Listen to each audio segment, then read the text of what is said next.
আসসালামু আলাইকুম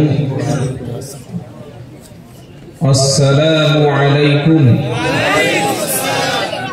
ওয়া রাহমাতুল্লাহি ওয়া বারাকাতুহু। সামনে যে জায়গাগুলো ফাঁকা আছে এগুলো তো কবর টবর আছে বলে আমার মনে হয় না। কবরের উপরে বসা নিষেধ আছে, কবরে নামাজ পড়াও নিষেধ আছে। আপনারা যারা অতি কষ্ট করে বুকে হাত দিয়ে জানাজার নামাজের মতো দাঁড়িয়ে আছেন, একটু সবাইকে অনুরোধ করছি দয়া করে 10 থেকে 15 ফুট সামনে এগিয়ে আসুন। আর পিছনে যে ভাইরা একটু বসে আছেন সামনে এগিয়ে আসেন, খুব ভালো লাগবে। বেশিক্ষণ কথা হবে না, সামান্য কয়েকটা কথা ইনশাআল্লাহ বলে আমরা বিদায় নেব। বেশিক্ষণ নয়, অল্প কয়েকটা কথা শুনবো। প্রত্যেকের সময়ের দাম অনেক বেশি, আপনারা এতক্ষণ অনেক মূল্যবান সময় দিয়েছেন। বিশেষ করে জনাব মাওলানা কারি তৈয়ব সাহেব, তিনি অত্যন্ত মূল্যবান কথাগুলি আলোচনা করেছেন। আর তিনি আমার বন্ধু মানুষ। কি ভাই, পিছনে যারা একটু আসবেন না, ভালো লাগবে। দেখবেন মানুষের মাথায় যখন টাক পড়ে, টাক, কিছু জায়গায় চুল উঠে যায় আর কিছু জায়গায় চুল থাকে। কারো সামনের উপরেরটা ফাঁকা হয়ে যায় আর এই চতুর্দিকটা চুল থাকে। এদের কি বলে? কথা বলে না, টাকলা। তো এই টাকলা যদি মাথা ঢেকে বিয়ে করতে যায় তো ঠিক আছে, মেয়ে আর মেয়ের বাপ যদি জেনে যায় যে টাকলা, বিয়ে হবে বলে আশা করা যায় না এখনকার জানে। তবে পয়সা থাকলে সে ব্যাপারটা আলাদা। তো ভাই একটু আগে আসুন, সবাইকে বলছি মজলিসটা একটু জমিয়ে দেবে। অল্প কয়েকটা কথা আমরা শুনবো। আল্লাহ যেন আমাদের জীবনে সেগুলি আমল করার তৌফিক দান করেন, আমিন। তবে যদি কেউ মানত করে আসেন যে উঠবো না, ইল্লা মাশাআল্লাহ, সেটা আল্লাহর উপরেই ছেড়ে দিলাম, আর কি বলা যাবে। আলহামদুলিল্লাহি রাব্বিল আলামিন, والصلاة والسلام على رسوله الكريم. أعوذ بالله من الشيطان الرجيم. بسم الله الرحمن الرحيم. يا أيها الذين آمنوا اتقوا الله حق تقاته ولا تموتن إلا وأنتم مسلمون. وقال النبي صلى الله عليه وسلم إن الذي ليس في جوفه شيء من القرآن كالبيت الخريب أو كما قال عليه الصلاة والسلام. সর্বপ্রথমে আমাদের যিনি মালিক, আমাদের মালিকের নাম কি বলুন তো? সকলে বলেন আল্লাহ। আল্লাহ, তিনি হলেন আল্লাহ। আমরা হলাম গোলাম, আমরা ছোট আর তিনি বড়। তিনি কি? বড়। এই জন্য আমরা বলি আল্লাহু আকবার। সকলে একবার বলুন দেখি, আল্লাহু আকবার।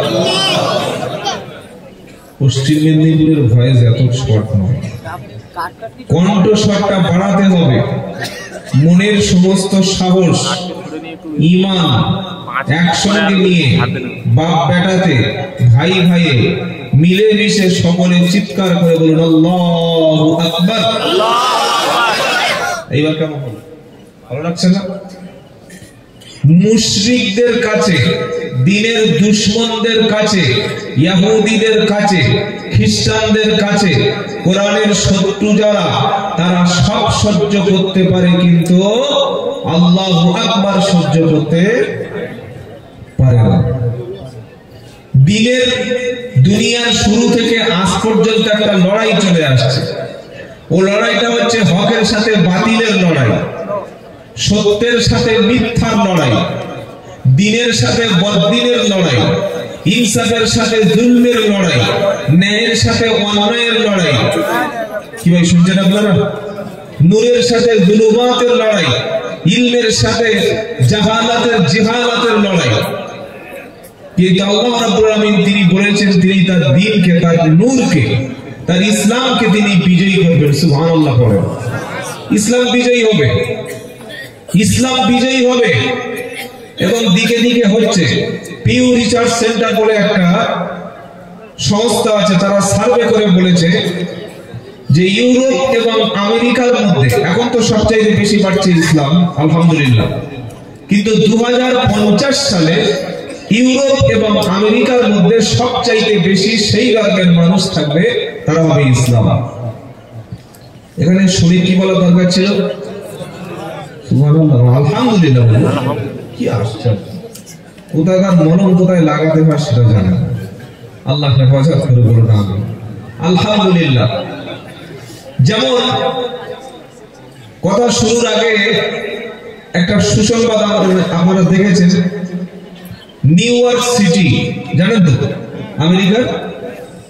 আমেরিকার নিউ ইয়র্ক সিটিতে একটা মেয়র নির্বাচিত হয়েছে। মেয়র, তার নাম হলো জোহরান মামদানি। এই যে জোহরান মামদানি নির্বাচিত হয়েছে, সে একজন মুসলিম।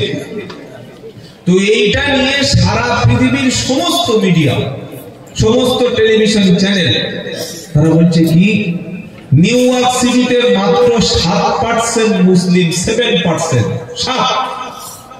বাকি 93% এর মধ্যে খ্রিস্টান আছে, ইহুদি আছে, অনেক নাস্তিক আছে। তো যে শহরে 7% মুসলিম, সেখানে একজন মুসলিম মেয়র হয় কি করে? কিন্তু আমেরিকার মানুষ তো শিক্ষিত, তারা ধর্ম দেখে না, তারা শিক্ষা দেখে, সচেতনতা দেখেই মানুষকে ভোট দেয়। এই যে নিউ ইয়র্ক সিটিতে মেয়র হয়েছে একজন মুসলিম, লন্ডনের মেয়র হচ্ছে সাদিক খান, একজন মুসলিম। এবং আমেরিকার মধ্যে অনেকগুলি স্টেটে এখন অনেকগুলো দাওরায়ে হাদিস মাদ্রাসা আছে, আলহামদুলিল্লাহ বলবেন না? লন্ডনে একটা মসজিদ আছে, ওই ইস্ট লন্ডনে, একসঙ্গে 10,000-এর বেশি মানুষ সেখানে নামাজ আদায় করতে পারে, আলহামদুলিল্লাহ। তো এই যে পজিটিভ দিক ইসলামের যে ছড়িয়ে পড়ছে, এই যে ছাত্রগুলো আজকে দস্তারবন্দি হলো, পাগড়ি হলো, একটা পাগড়ির দাম 1.5 থেকে 200 টাকা বা 300 টাকা। অনেক মানুষের ধারণা যে কি এমন বাহাদুরি করে যে এমবিবিএস ডাক্তার, রোগী দেখতে পারবে, ও স্কুলে পড়াতে পারবে, ও প্লেনের পাইলট হতে পারবে, ও চিকিৎসা করতে পারবে, ওর মাথায় একটা কাপড় জড়িয়ে না কি বলা দরকার ছিল? কিন্তু আপনি জানেন, আপনার কি জানা আছে মক্কা এবং মদিনা থেকে দ্বীন, ইসলাম, শরিয়ত আপনার পশ্চিম মেদিনীপুরের পিংলা এখানে এনেছে এই উলামায়ে কেরামেরা। সুবহানাল্লাহ পড়ে। উলামায়ে কেরামদের রক্ত, তাদের ঘাম, তাদের রাতের ঘুমকে হারাম করে, খাবারকে হারাম করে, দিন-রাত পরিশ্রম করে, কুরবানি করে যে দিন আজকের এখানে এসে পৌঁছেছে, সেই দিনের আমানতদারিতা আজকের 4 জন হাফেজে কোরআনের মাথার উপরে তুলে দেওয়া হয়েছে, আলহামদুলিল্লাহ বলেন। এগুলি আপনাদের মেহনতের ফসল এবং এর ওসিলায় আল্লাহ চাইলে কিয়ামতের দিন আল্লাহ আমাদের জান্নাতের রাস্তা ক্লিয়ার করে দেবে, সুবহানাল্লাহ। তো আল্লাহর প্রশংসা দিয়ে শুরু করি, যে মালিক আমাদের কোরআনের মজলিসে বসিয়েছে। অল্প কয়েকটা কথা বলবো, বেশি কথা না। লম্বা বক্তব্য, লম্বা স্পিচ দেওয়া এটা আমাদের জন্য মোটেই শোভনীয় না। কয়েকটা কথা বলবো। যে আল্লাহ পাক আমাদের এনেছেন, কোরআনের মজলিসে বসিয়েছেন, সে আল্লাহ শেখানো ভাষায় আমরা সকলে একবার বলি আলহামদুলিল্লাহ। আওয়াজটা একটু বাড়াতে হবে, ভলিউম বাড়ান। আলহামদুলিল্লাহ রব্বানা লাকাল হামদ হামদান কাসীরান তাইয়িবান মুবারাকান ফীহি। আল্লাহর পরেই যিনি সবচাইতে respected person of the world, সারা পৃথিবীর মধ্যে সবচাইতে সম্মানিত ব্যক্তি যিনি, তিনি আর কেউ নন, তিনি আল্লাহর প্রেরিত পয়গম্বর, তিনি আল্লাহর মেসেঞ্জার, তিনি হচ্ছেন মুহাম্মদ মুস্তাফা সাল্লাল্লাহু আলাইহি ওয়াসাল্লাম, যে রাসূলের ক্যারেক্টার সার্টিফিকেট স্বয়ং আল্লাহ দিয়েছেন। ওয়া ইন্নাকা লাআলা খুলুকিন আযীম। আযীম বলা হয় এমন একটা শব্দ, যার কোনো শেষ নাই, যার কিনারা নাই, যার তলদেশ নাই, যেটা কাউন্ট করা যায় না, যেটা অ্যামাউন্ট হয় না, যেটা ওজন করা যায় না, যেটা ফিতা দিয়ে, স্কেল দিয়ে, মিটার দিয়ে, দড়ি দিয়ে, সুতা দিয়ে ওজন করা যায় না, সেটা হচ্ছে আযীম মহান চরিত্রের অধিকারী আল্লাহ রাব্বুল আলামিন তার হাবিবকে বানিয়ে দিয়েছেন। সুবহানাল্লাহ। আমরা সেই রাসূলের ফলোয়ার। আমরা কার ফলোয়ার? মুহাম্মদ সাল্লাল্লাহু আলাইহি ওয়াসাল্লামের। তিনি আমাদের আইকন, তিনি আমাদের মডেল, তিনি আমাদের আইডল, তিনি আমাদের নেতা, তিনি আমাদের সাইয়্যিদ, তিনি দুনিয়া এবং আখিরাতে আমাদের নেতা। সুবহানাল্লাহ বিহামদিহি সুবহানাল্লাহিল আযীম। সেই নেতার অনুসরণ করুন, ইনশাআল্লাহ সম্মান ইজ্জত আল্লাহ বাড়িয়ে দেবেন। সম্মান বাড়াবেন কে? আল্লাহ। কিসের মাধ্যমে? যার চরিত্রে, যার আখলাকে, যার কথাবার্তায়, যার ব্যবহারে, যার আচরণে, যার পোশাকে, যার লাইফ স্টাইলে, যার পোশাকের স্টাইলে, যার হেয়ার স্টাইলে যত বেশি নবীর সুন্নাত থাকবে, আল্লাহ রাব্বুল আলামিন তার সম্মান আরো তত বেশি উপর তুলবে। সুবহানাল্লাহ বলবেন না? অথচ আমরা মুসলমানেরা ইহুদি খ্রিস্টানদের বেশভূষা অনেকে ধারণ করি, তাদের ট্র্যাডিশন, তাদের কালচার, তাদের কৃষ্টি, তাদের আচরণ, তাদের লাইফ স্টাইল, ইহুদি খ্রিস্টানদের লাইফ স্টাইল আমরা জীবনে ধারণ করে মনে করি আমরা সভ্য। কথা বুঝতে পারছেন না? অথচ ইসলামের মতো সভ্য, ইসলামের মতো অত সিভিলাইজ সারা পৃথিবীতে একটাও সভ্যতা নাই। আর আপনি কোনদিন ইহুদি খ্রিস্টানকে তাদের পোশাক পরে, তাদের স্টাইলে চলে, তাদের অনুসরণ করে খুশি করতে পারবেন না। ওয়ালাম তারদা আনকাল ইয়াহুদু ওয়ালান নাসারা হাত্তা তাত্তাবিয়া মিল্লাতাহুম। সূরা বাকারা প্রথম নম্বর পৃষ্ঠা 17, প্রথম পারা 17 পৃষ্ঠার প্রথম লাইনের 120 নম্বর আয়াতে আল্লাহ পাক শোনাচ্ছে, ওয়ালান তারদা আনকাল ইয়াহুদু ওয়ালান নাসারা। হে নবী, ইহুদি এবং খ্রিস্টানদের তারা আপনার উপরে কখনো রাজি হবে না। ওয়ালান তারদা, কোনদিন না। ইহুদি এবং খ্রিস্টানেরা হে বিশ্ব নবী, আপনার উপরে তারা কখনো রাজি হবে না, আপনার উপরে তারা কখনো সন্তুষ্ট হবে না, কতক্ষণ পর্যন্ত? হাত্তা তাত্তাবিয়া মিল্লাতাহুম, যতক্ষণ আপনি তাদের ধর্ম, তাদের মতবাদ, তাদের মত, তাদের আদর্শ, তাদের জীবন ব্যবস্থা, তাদের ধর্মীয় কালচার যতক্ষণ আপনি মেনে না নেবেন, ইহুদি এবং খ্রিস্টানেরা তোমাদের উপরে কখনো রাজি খুশি হবে না। কিন্তু আমরা মুসলমানরা পারবো? বলেন, আমরা মুসলমানরা ইহুদি খ্রিস্টানদের সভ্যতা, তাদের আদর্শ, তাদের চরিত্র, তাদের ধর্ম, তাদের নিয়ম নীতি, তাদের রেওয়াজ, তাদের সমস্ত জীবন ব্যবস্থা আমরা নিতে পারবো কি? জোরে বলেন। আর পারলে আমরা ইসলামে থাকবো? থাকবো না। তাহলে আল্লাহ বলছেন, নবী ও মুসলমানেরা, যদিও উদ্দেশ্য করে আয়াতটা নাযিল করেছেন নবীর উপরে, কিন্তু পুরো মুসলিম মিল্লাতকে, মুসলিম কমিউনিটিকে, গোটা পৃথিবীর সমস্ত মুসলিমকে আল্লাহ মেসেজ দিচ্ছে যে ইহুদিরা আর খ্রিস্টানেরা তারা তোমাদের উপরে কোনোদিন রাজি হবে না যতক্ষণ তাদের সভ্যতা, তাদের ধর্মীয় কালচার তোমাদের মধ্যে না ধারণ করবে, যতক্ষণ তাদের মতো না তুমি প্যান্ট পরবে, তাদের মতো না তুমি গান শুনবে, তাদের মতো না মদ খাবে, তাদের মতো যতক্ষণ পর্যন্ত তুমি হারাম খাদ্য না খাবে, তাদের মতো যতক্ষণ তোমার বাড়িতে গান বাজনা না বাজাবে, তাদের ধর্মের নিয়ম নীতি যতক্ষণ না তুমি মানবে, ইহুদি এবং খ্রিস্টানেরা তোমার উপরে কখনো রাজি খুশি, জোরে বলেন, হবে না। আল্লাহ বলছেন, নবী কুল ইন্না হুদাল্লাহি হুয়াল হুদা, নবী আপনি বিশ্ববাসীকে বলে দিন, কুল ইন্না হুদাল্লাহি হুয়াল হুদা, হে নবী আল্লাহর পক্ষ থেকে তোমাকে যে হেদায়েতের রাস্তা বলেছি, যে দ্বীনের রাস্তা বলেছি, ইসলামের রাস্তাটা বলে দিয়েছি, এই রাস্তা হলো হেদায়েতের রাস্তা। সুবহানাল্লাহ বলেন। তাহলে আমরা মুসলমানরা কোন রাস্তার উপরে আছি? হেদায়েতের উপরে, সঠিক রাস্তার উপরে। এই রাস্তা শুরু দুনিয়া, শেষ হচ্ছে জান্নাতুল ফেরদাউস। সুবহানাল্লাহ বলতে ইচ্ছা হয় না? দুনিয়ায় যে পথে আমরা হাঁটছি, যেভাবে খাদ্য খাচ্ছি, যেভাবে নবীর তরিকায় নামাজ পড়ছি,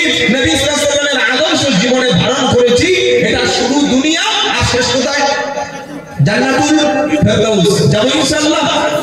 আল্লাহ পাকের পরে বলেছেন নবী ওয়ালা ইত্তাবাতা আহুম বা'দাল্লাযী জাআকা মিনাল ইলম মা লাকা মিনাল্লাহি মিন ওয়ালিয়্যিন ওয়ালা নাসীর। ও আমার প্রিয় নবী, জ্ঞান আসার পরে, ইলম আসার পরে, হেদায়েত আসার পরে, কোরআন তোমার কাছে পৌঁছানোর পরে, দ্বীনের রাস্তাটা ক্লিয়ার হয়ে যাওয়ার পরে, বলুন কোন মুসলমান কি বলতে পারবে ইসলাম জানি না, দ্বীন জানি না? দাওয়াত ও তাবলীগ পড়ায় পড়ায় মেহনত করছে, আলেম ওলামারা মসজিদে মেহনত করছে, ওলামায়ে কেরামরা মাদ্রাসায় মেহনত করছে, হাজার হাজার আলেম ওলামা। আগে এত ওয়াজ নসিহত বয়ান বক্তব্য হতো না, দাওয়াত ও তাবলীগের মেহনত এত বেশি ছিল না, ইউটিউব ফেসবুক সোশ্যাল মিডিয়ায় কোরআনের হাদিসের আলোচনা এত বেশি হতো না, আগে আলেমের সংখ্যা এত ছিল না, হাফেজের সংখ্যা এত ছিল না। এখন পাড়ায় পাড়ায় ঘরে ঘরে আলেম হাফেজ মাওলানা এতগুলো। সব দিনের আলো আসার পরে যদি কোনো মানুষ এই দিনকে ছেড়ে দিয়ে বদ্দিনের দিকে ফিরে যায়, কুফরির দিকে ফিরে যায়, অন্ধকারের দিকে ফিরে যায়, কোরআন শোনাচ্ছে ওয়ালা ইত্তাবাতা আহুম বা'দাল্লাযী জাআকা মিনাল ইলম। নবী, আল্লাহর পক্ষ থেকে ইলম আসার পরে, জ্ঞান আসার পরে, আলো পরিষ্কার হয়ে যাওয়ার পরে যদি আপনি তাদের অনুসরণ করেন, তাদের মতো কথা মেনে চলেন, আল্লাহর পক্ষ থেকে কিয়ামতের দিন কোনো সাহায্যকারী আসবে না।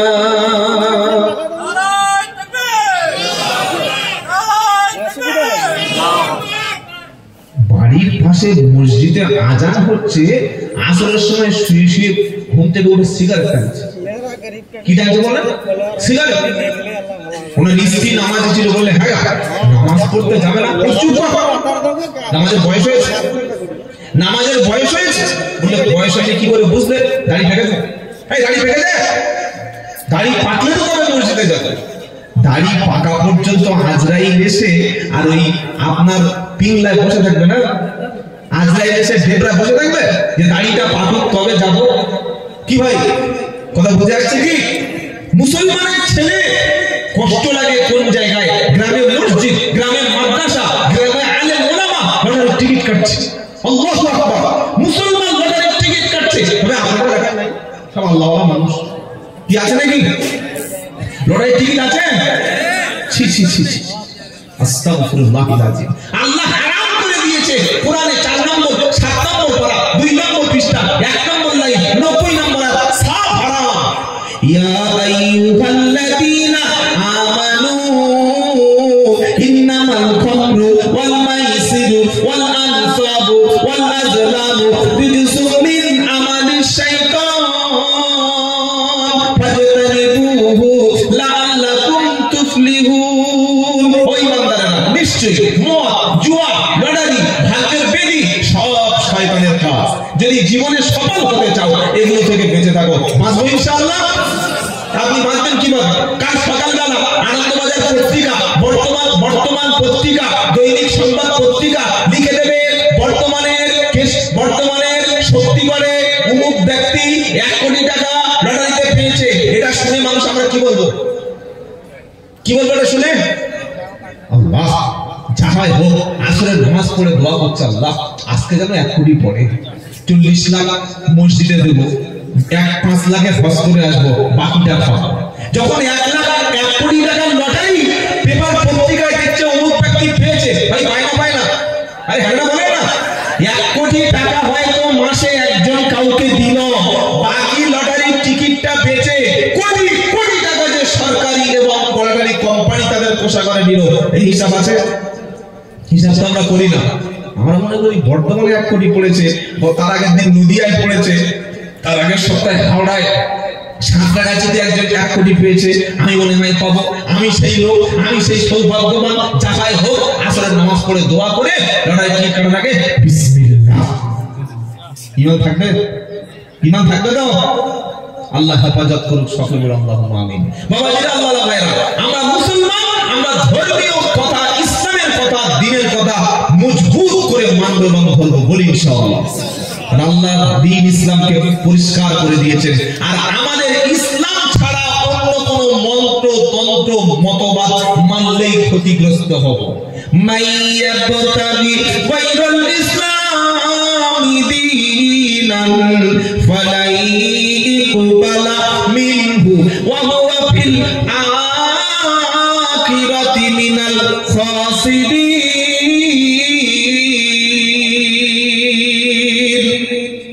3 নম্বর পারা 20 নম্বর পৃষ্ঠা 5 নম্বর লাইন 85 নম্বর আয়াত সূরা নাম সূরা আল ইমরান।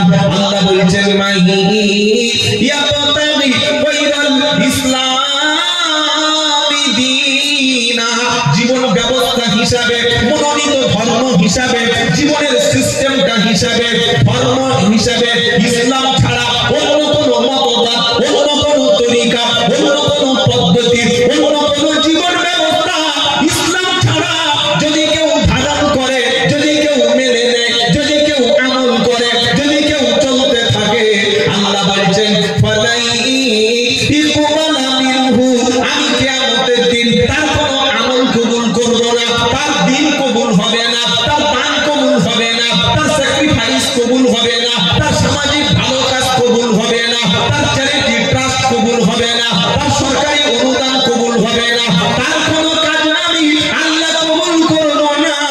কখন কবুল করব না?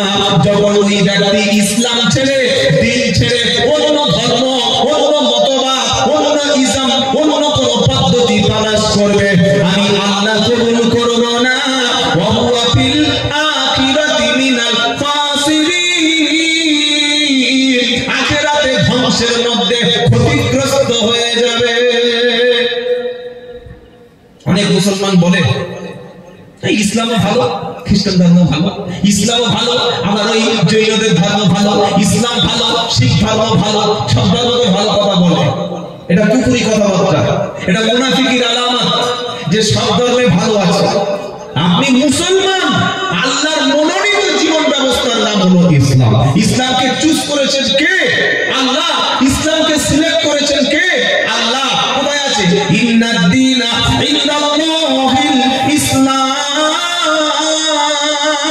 সূরা আল ইমরানের 19 নম্বর আয়াত, সূরা আল ইমরানের 19 নম্বর আয়াত। নিশ্চয়ই আল্লাহর কাছে পছন্দনীয় মনোনীত জীবন ব্যবস্থার নাম হলো ইসলাম। সুবহানাল্লাহ বলে। আচ্ছা, ইসলামটা আমরা মারামারি করে, লড়াই করে, রক্ত দিয়ে, যুদ্ধ করে, বিবিকে এতিম করে, মাকে বাচ্চা হারা করে, ভাইকে ভাই হারা করে, জান দিয়ে মাল দিয়ে পেয়েছি না? আমরা এই পশ্চিম মেদিনীপুর যারা পশ্চিমবাংলা বাস করি ফ্রিতে বসে বসে পেয়েছি, একটু জবাবটা দেবেন? হ্যাঁ, মারামারি করেছেন? কবে মাল খেয়েছেন? কবে মাল খেয়েছেন? কবে ইসলামের জন্য কেস খেয়েছেন? কবে জেল খেটেছেন? কবে আপনার বিরুদ্ধে কেস হয়েছে? ফ্রিতে পেয়ে গেলে সে জিনিসের কোনো দাম থাকে না। যদি আপনার হাতটা ইসলামের জন্য কাটা যেত, আমি আব্দুল্লাহ জুবাইর আমার বক্তব্য করার জন্য যদি ঠ্যাং কেটে নিত, কান কেটে নিত, 5টা থানায় মামলা হতো, আমাকে ফাঁসির আসামি করা হতো, আরেকটা হুজুরকে যদি সুরে চড়িয়ে দেওয়া হতো, আরেকটা বক্তাকে যদি আগুনে পুড়িয়ে দেওয়া হতো, আজান দেওয়ার জন্য মুয়াজ্জিনকে যদি মুন্ডু ছাপ করা হতো, তাহলে সেই ইসলামটা আমাদের কাছে দাম থাকতো।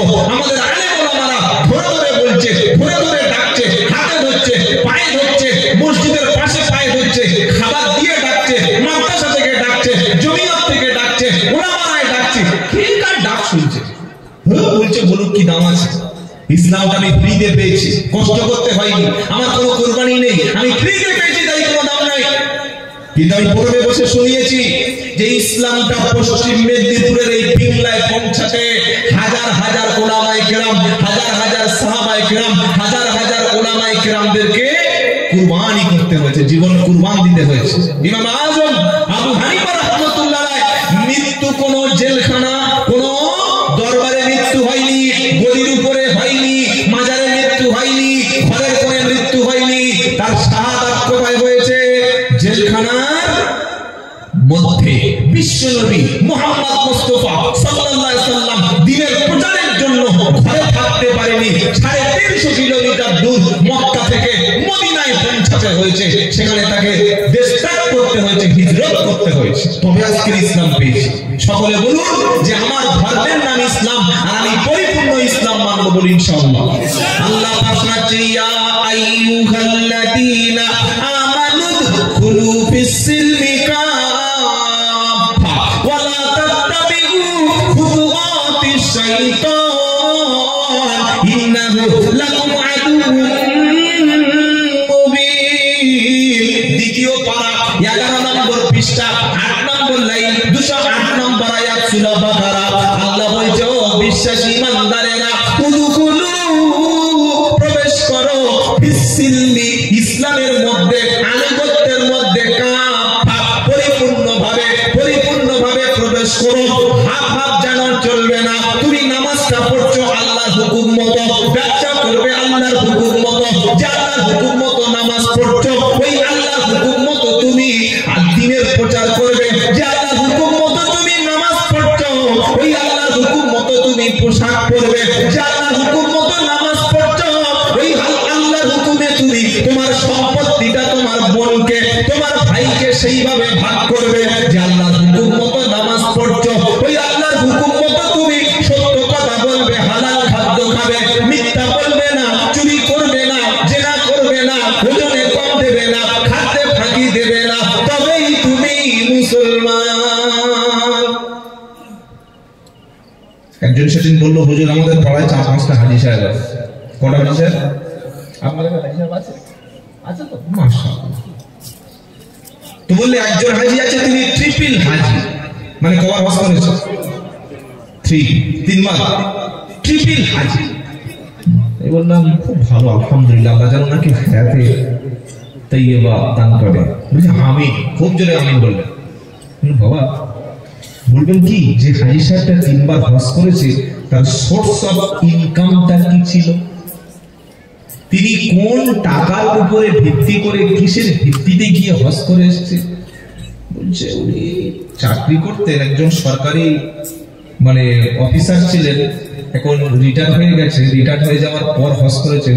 তবে ওনার যে সম্পত্তি, এই সম্পত্তিগুলো অনেক জবর দখল করে, জোর জুলুম করে দখল করা সম্পত্তি আছে। আপনি ঠিক বলছেন, বললাম 100% শিওর।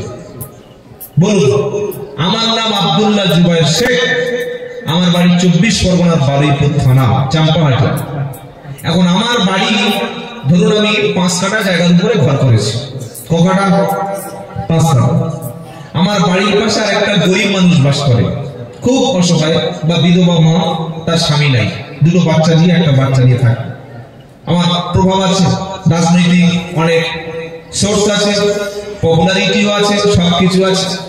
আমি গ্রামের কিছু লোকের গায়ের দখলে ক্ষমতা দিয়ে জোর করে ওই আমার বাড়ির পাশে যা 3 কাঠা জায়গা আছে, আমি 5 ফুট 6 ফুট জায়গা আমি একটা ড্রেন করবো বলে, বা একটা ফুলের গাছ লাগাবো বলে, বা একটা সরু রাস্তা করবো বলে আমি জোর করে পার্টির লোক দিয়ে আর উকিল ঠিক করে মোটামুটি 5 ফুট করে জায়গা লম্বা 70 ফুট আমার ভিতরে নিয়ে নিলাম। এ কাজটা নিঃসন্দেহে ভালো কাজ না খারাপ কাজ? আরে জোরে বলুন। এখন তো আমরা সকলে বলছি খারাপ, আর আমাদের পাশে যারা বাস করে তারা জানে আমরা মালটা কি বললেন, কে কত ভালো দেখে চেনা যায় না। বাড়ির পাশে বাস না করলে বুঝতে পারবেন না সে ভালো মালিক কিনা। এই জন্য বিশ্ব নবী সাল্লাল্লাহু আলাইহি ওয়াসাল্লাম বলেছেন, সেই ব্যক্তি আল্লাহর কাছে উত্তম যে তার প্রতিবেশীর কাছে উত্তম, তার পরিবারের কাছে উত্তম। আমি যত বড় বক্তা হই, আপনি যত বড় হাজি হন, যত বড় ইমানদার হন, আপনার বাড়ির পাশে লোকের উপরে জুলুম করেন কিনা, লোকের সম্পত্তি জবরদখল করে আছেন কিনা, ওটা ঠান্ডা মাথায় হাত দিয়ে চিন্তা করবেন। বিশ্ব নবীর হাদিস, 1 বিঘত জায়গা যদি কেউ জবরদখল করে, বেশি না, 5 কাঠা না, 2 কাঠা না, 3 কাঠা না, 10 কাঠা না, 1 বিঘত জায়গা যদি কেউ টেনে ক্ষমতা দেখিয়ে দখল করে নেয়, কিয়ামতের দিন 7 তাবুক জমিন তার গলায় ঝুলিয়ে দেওয়া হবে। নে বাবা কটা নেবে? আমাদের ঠিকানা কতটুকু মাটি? জোরে বলে 3.5 হাত। তো যারা ধনী লোক তাদের একটু বেশি হবে তো। হ্যাঁ, একদিন মাটির ভিতরে হবে ঘর, রে মন আমার কেন বাঁধো দালান ঘর। এত সুন্দর ঘর ঘর করে দুতলায় ছাদের উপরে আছে, ওখান থেকে আর নামে না। ও ভাবছে এটা আমার লাইফ টাইম, কি বুঝলেন?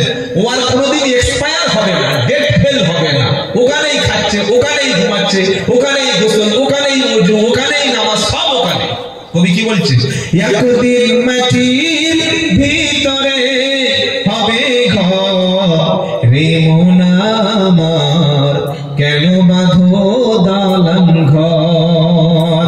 প্রাণ পাখি যাবে উড়ে পিঞ্জার ছেড়ে, ধরা ভবে সবই রবে তুমি যাবে চলে। ধরা ভবে সবই রবে তুমি যাবে চলে। বন্ধু বান্ধব যত মাতা পিতা তারা সুত, বন্ধু বান্ধব যত মাতা পিতা তারা সুত, সকলে হবে তোমারই পর, রে মন আমার কেন বাঁধো দালান ঘর। এই দেহ এটা একদিন মাটির সঙ্গে মিশে যাবে। আজকে দুনিয়ার উপরে অহংকারী করছেন, ক্ষমতা দেখাচ্ছেন। কত ক্ষমতা দেখলাম! বাংলাদেশের এক্স প্রাইম মিনিস্টার মিসেস কিলার জেনোসাইড গণহত্যা চালিয়েছিল, 2000 ছাত্রকে হত্যা করেছিল শেখ হাসিনা। নাম শোনেন নাই? শুনেছেন না শোনেন নাই? আজকে তাকে ফাঁসির অর্ডার হয়েছে। সেই কোর্ট অর্ডার দিয়েছে যে কোর্টে হাসিনা তার বাংলাদেশি বিরোধী আলেমদেরকে সহ্য করতে পারত না, ফাঁসি রায় দিয়েছিল। ফাঁসিও দিয়েছিল অনেক বড় বড় আলেমদের, সেই কোর্টেই তার রায় হয়েছে। আল্লাহ পারেন কি পারেন না? আল্লাহ পারেন কি পারেন না? অবশ্যই তিনি পারেন। তোমার দেহটা একদিন মাটির সাথে মিশে যাবে, থাকবো না। জুলুমের একদিন অবসান ঘটবে। যারাই স্বৈরাচার হয় তাদেরকে আল্লাহ হাসিনার মতো দেশ থেকে বিদায় করে দেবে। কথা মনে থাকবে ইনশাআল্লাহ। দেহ তোমার চর মৌচর, দেহ তোমার চর মৌচর, গলে পৌঁছে যাবে মাটির সাথে সবই কিছু মিশে তোমার হবে। মুন্ডু মেরুদণ্ড সবই হবে খণ্ড খণ্ড, মুন্ডু মেরুদণ্ড সবই হবে খণ্ড খণ্ড। মাটির উপরে পড়ে রবে সব, রে মন আমার কেন বাঁধো দালান ঘর। বাবা ভাইরা, যদি কোন মুসলমান এখানে থাকেন, ক্ষমা করবেন আমাকে। বাপের মরে যাওয়ার পর বোনেদের সম্পত্তি দেননি, মেয়ের সম্পত্তি দেননি, ছোট ভাইয়ের সম্পত্তি দেননি, এতিমের সম্পত্তি দখল করেছেন, অথবা ক্ষমতায় এসে পার্টির লোক পুলিশ দাঁড় করিয়ে রেখে জোর করে জমি নিয়েছেন। আগামীতে ফিরিয়ে দেব ইনশাআল্লাহ। না নিলেও বলে ইনশাআল্লাহ। ইনশাআল্লাহ বলেন। বিশেষ করে মসজিদ মাদ্রাসার সেক্রেটারি যারা, সাবধানে থাকবেন। মসজিদ মাদ্রাসা চালাতে গিয়ে একটা ছোট 1 টাকার কয়েন যেন আপনার পকেটে না আসে, মনে থাকবে ইনশাআল্লাহ। অনেক মসজিদ কমিটির লোক আছে হিসাব দেয় না, আছে না? ইমামের মাইনে বাকি। কেন ইমামের মাইনে বাকি? গরিব এলাকা। তো গরিব এলাকা মসজিদ পাকা করেছেন কেন? টাইলস বসিয়েছেন কেন? ছাদ দিয়েছেন কেন? এসি লাগিয়েছেন কেন? মসজিদে দামি দামি ফার্নিচার কেন? আর ইমামের বেতন বাকি কেন? কথা বুঝে আসছে না কি বললাম? মসজিদ মাদ্রাসার সেক্রেটারি, সভাপতি, ক্যাশিয়ার যারা ইনসাফপূর্ণ মানুষ, দিনদার পরেশগার ব্যক্তি যেন থাকে।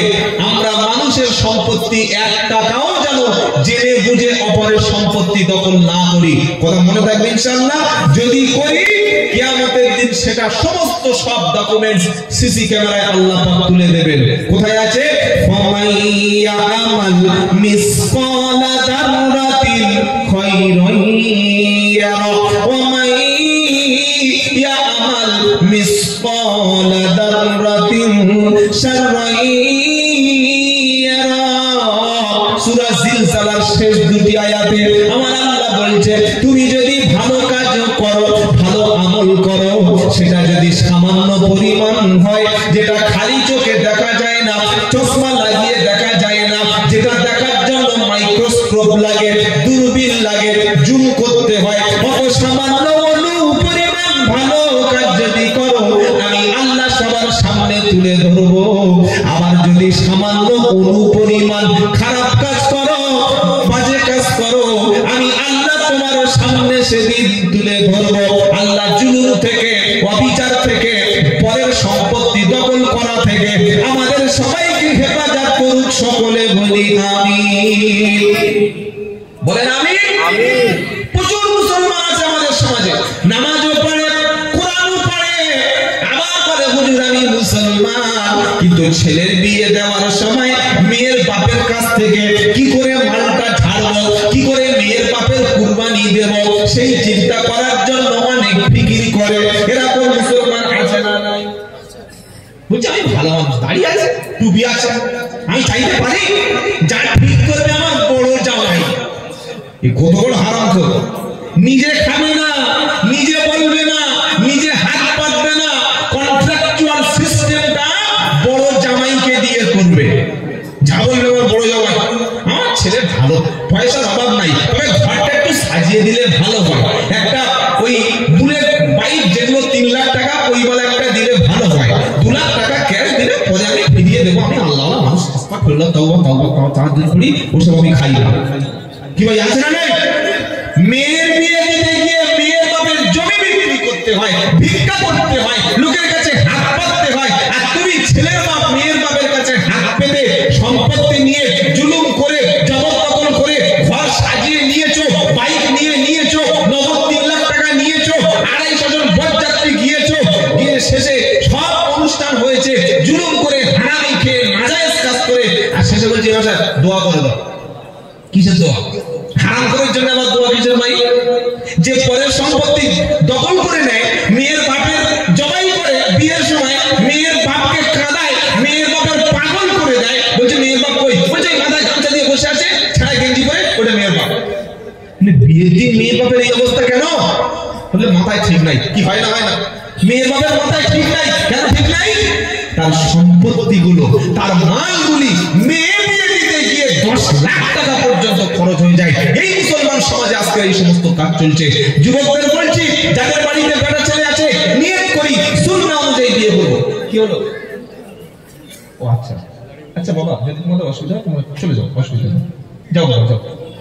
আল্লাহ আমাদের সকলকে মুকাম্মাল হাফেজে কোরআন আল্লাহ তৌফিক দান করুন। সকল আল্লাহুম্মা আমিন। সকল আমিন বলেন। বাবাজিরা, আল্লাহ ভাইরা, নিয়ত করি যাদের বাড়িতে ছেলে আছে, যারা ছেলের বাপ হয়েছি, এখনো বিয়ে দিইনি বা এখনো বিয়ে করিনি, একটা টাকা, একটা সম্পত্তি, একটা অর্থ মেয়ের বাপের কাছ থেকে জবরদখল করে নেব না, ইনশাআল্লাহ বলি ইনশাআল্লাহ। তবে আপনাদের পশ্চিম মেদিনীপুরের সব আল্লাহর ওলি তো, সব ফেরেশতা, এখানে এরকম লেনদেন কিছু হয় না। হয়? হ্যাঁ, যারা ইমাম সাহেব আলেম আছেন, যদি শোনেন ছেলের বাপ কিংবা ছেলে জোর জবরদস্তি দখল করে ডিমান্ড করছে, মেয়ের বাপের কাছ থেকে নিচ্ছে, ওই রকম হারামখোরের বাড়িতে বিয়ের মজলিসে যাওয়ার প্রয়োজন নাই। কথা মনে থাকবে ইনশাআল্লাহ। আল্লাহ আমাদের তৌফিক দান করুক। সকলের আল্লাহুম্মা আমিন। চলুন, শোনাচ্ছিলাম ইসলামের মধ্যে পরিপূর্ণ প্রবেশ করতে হবে। হাফ ইসলাম মানলে হবে না। আর কোরআনের কথা যদি হাফ মেনে নিই, হাফ যদি অস্বীকার করি, না মানি, আল্লাহ বলেছেন তোমার জন্য দুনিয়ায় রয়েছে লাঞ্ছনা। আফাতুমিনুনা বিবাদিল কিতাবি ওয়া তাকফুরুনা বিবাদ ফামা জাযাউ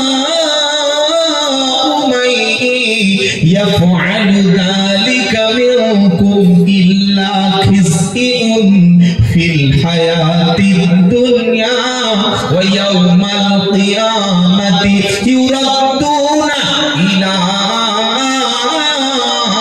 আশাদ্দিল আযাব ওয়া আল্লাহু বিগাফিলিন আম্মা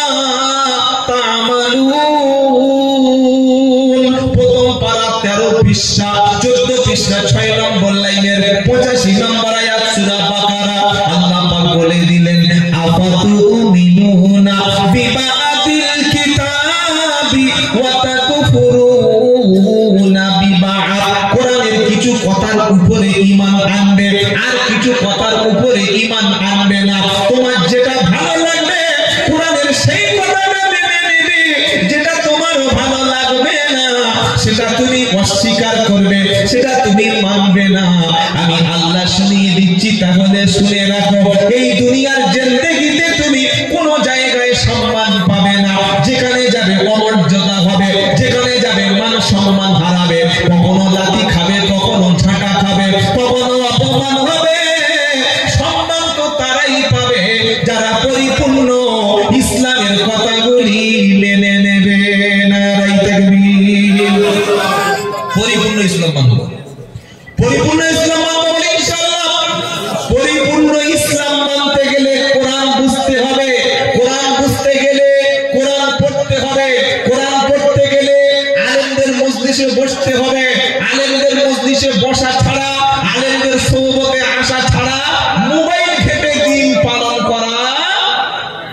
মোবাইলে বক্তব্য শোনা যায়, মোবাইলে ওয়াজ শোনা যায়, তেলাওয়াত শোনা যায়, বক্তার বক্তব্য শোনা যায়, কিন্তু মোবাইল থেকে ইলম অর্জন করা যায় না। কথা মনে থাকবে ইনশাআল্লাহ। আপনি মোবাইলে বাংলা কোরআন পড়ুন, বাংলা হাদিস পড়ুন, নবীর জীবনী পড়ুন, তারিখ পড়ুন, বিভিন্ন সাহাবাদের সিরাত পড়ুন, ইসলামের অনেক বড় বড় হাদিসগুলি আপনি পড়ুন, কিন্তু দ্বীন পালন করার ক্ষেত্রে হাক্কানি উলামা, একজন বিশেষ ব্যক্তির কাছ থেকে দ্বীন ইসলামের শিক্ষাগুলো নেবেন। সকলে ইনশাআল্লাহ বলেন, ইনশাআল্লাহ বলেন। নবী বলেন, কুন আলিমা, হয় তুমি আলিম হও, আও মুতাআল্লিমা, আলেম না হতে পারো, তুমি আলেমের ছাত্র হও, আলেমের ছাত্র না হতে পারো, আও মুস্তামিআ, আলেমের কথা শোনো, সেটা যদি না হতে পারো, আও মুহিব্বা, কমপক্ষে আলেমের মুহাব্বতটা তোমার দিলের মধ্যে রেখে দাও। ওয়ালা তাকুনিল খামিসা ফাতাহলিক, তুমি 5 নম্বর হয়ো না, আর 5 নম্বরে হলেই ধ্বংস হবে, কেউ বাঁচাতে তোমার আসবে না। 4টের মধ্যে একটা হবো, কুন আলিমা, হয় তুমি আলেম হও, আলেম হবো ইনশাআল্লাহ। বলে বললে হুজুর এখন তো আর আলেম হওয়ার সুযোগ নাই, আলেম না হতে পারো, কমপক্ষে আও মুতাআল্লিমা, আলেমের ছাত্র হও। চুল পেকে গেছে, দাড়ি পেকে গেছে, তাতে কি হয়েছে? বৃদ্ধ বয়সে এসে মসজিদে বসো, আলেমের কাছে বসো, দিনের চর্চা করো, আলেমের ছাত্র হয়ে অন্তত কবরে যাও। কবরে না জান মিলবে, শেখার কোনো বয়স নাই, মার খাওয়ার কোনো বয়স নাই। কি বলছেন? শেখার কোনো বয়স নাই, মার খাওয়ার কোনো বয়স আছে নাকি? যে কোনো মুহূর্তে পিঠের চামড়া উড়ে যেতে পারে। অনেক বয়স হয়ে গেছে, নিয়ত করি কোরআন শিখে, কোরআন বুঝে, কোরআন পড়ে কবরে যাবো, বলি ইনশাআল্লাহ। দাওয়াত ও তাবলীগের মেহনত শত শত মানুষ করছে, আলেম ওলামারা ডাকছে, আয় বাবা কোরআন পড়ো, ইসলাম শেখো, দ্বীন শেখো, আল্লাহ ভালো, রাসূল ভালো, কোরআন ভালো, এই সব ছেড়ে দিয়ে বাবা ধরে বসে আছে। কার ধরে বসে আছে? বাবা মাজারে গিয়ে বসে আছে। 30 বছর পীর সাহেবের মুরিদ, সূরা ফাতিহা পড়তে পারো? বলছে না পারি না। দোয়া কুনুত জানো? জানি না। গোসলের ফরজ জানি না। মাজারে কি করতে গেছে? কি করতে গেছে? নাই মুরিদ। কিসের মুরিদ? বলে আমার পীর সাহেবের 1 লক্ষ ভক্ত আছে, উনি বলেছেন আমার যাতে হাত দেবে যারা, আমার দরবারে আসবে যারা, আমার মাজারের কাছে বসবে যারা, আমার পাগড়িতে হাত দেবে যারা, সব জান্নাত। বাঁকুড়ায় আছে, বাঁকুড়ায় আছে, পুরুলিয়ায় আছে। ফকিরি মতবাদ। কি মতবাদ বললাম? ফকিরি মতবাদ। নামাজ পড়ে না, কোরআন পড়ে না, ওযু নাই, গোসল নাই, গোপ এই সাইজের, দাড়ি গিট্টি বেঁধে দিয়েছে, মাথায় চট আর গায়ে রাখো মোটা চট। শুনছেন আপনারা? এটা ইসলাম? এটা কি ইসলাম? আপনাকে ইবাদত করতেই হবে।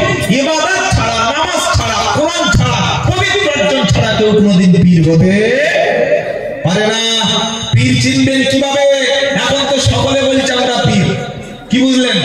ভণ্ড বলছে পীর, মূর্খ বলছে পীর, ওই মাথায় টুপি দিয়ে সে বলছে পীর, মুখে দাড়ি নাই সে বলছে পীর। খালি কাল সকালবেলা পত্রিকাটা পেপারটা খুলে দেখবেন, অমুক পীর সাহেব, অমুক পীর সাহেব অ্যাড দিচ্ছে, 3001 টাকা তাবিজ দিলে 3 ঘন্টায় বস। কি বলছি বুঝতে পারছেন না? দাম্পত্য, কলহ, ব্যর্থ প্রেম, স্বামী স্ত্রীর মধ্যে কলহ, দোকানপাটের ব্যবসা, চাকরি, সমস্যা, বশীকরণ, সবকিছু একদম 3 ঘন্টায় কাজ। 3001 টাকা কিভাবে ধোকা দিচ্ছে বুঝতে পারছেন? তাহলে আর নামাজ লাগবে কেন? আলেম লাগবে কেন? মসজিদে যেতে হবে কেন? নামাজ পড়তে হবে কেন? সব যদি বিশ্বাস করে দেবে, তাহলে ইসলামকে আল্লাহ কেন পাঠিয়েছে?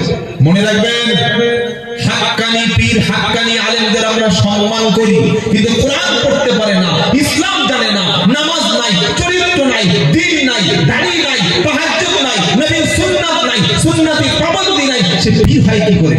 তার কাছে নারীরা যাচ্ছে, যে যত বড় পীর তার কাছে তত বেশি নারী মুরিদ।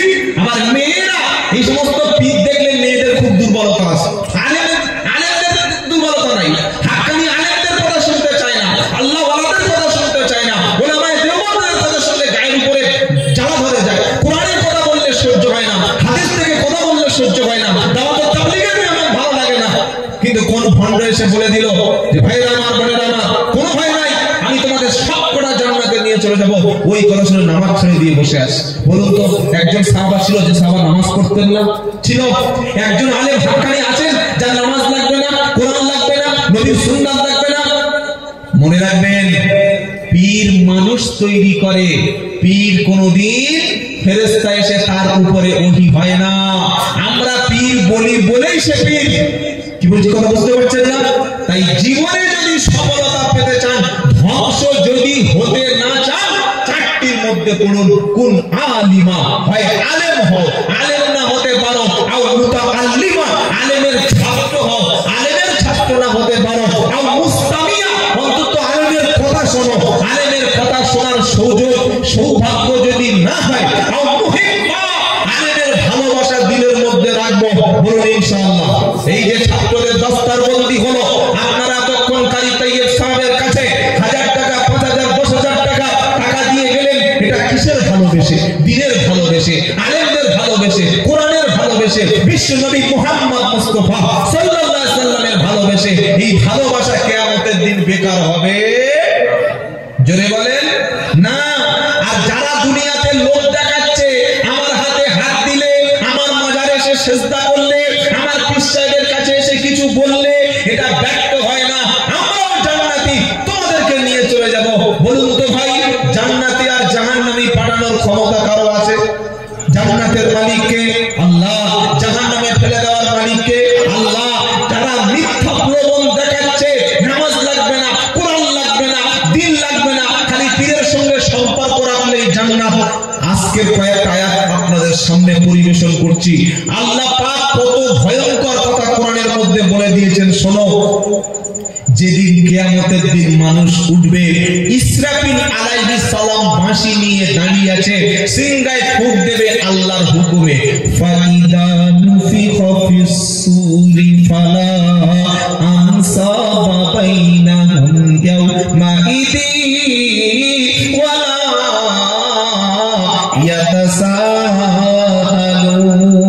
ইয়াতাসাআলুন। সূরা মুমিনুন 18 নম্বর পারা, 7 নম্বর পৃষ্ঠা বা 11 নম্বর লাইন, 102 নম্বর আয়াত, সূরার নাম মুমিনুন।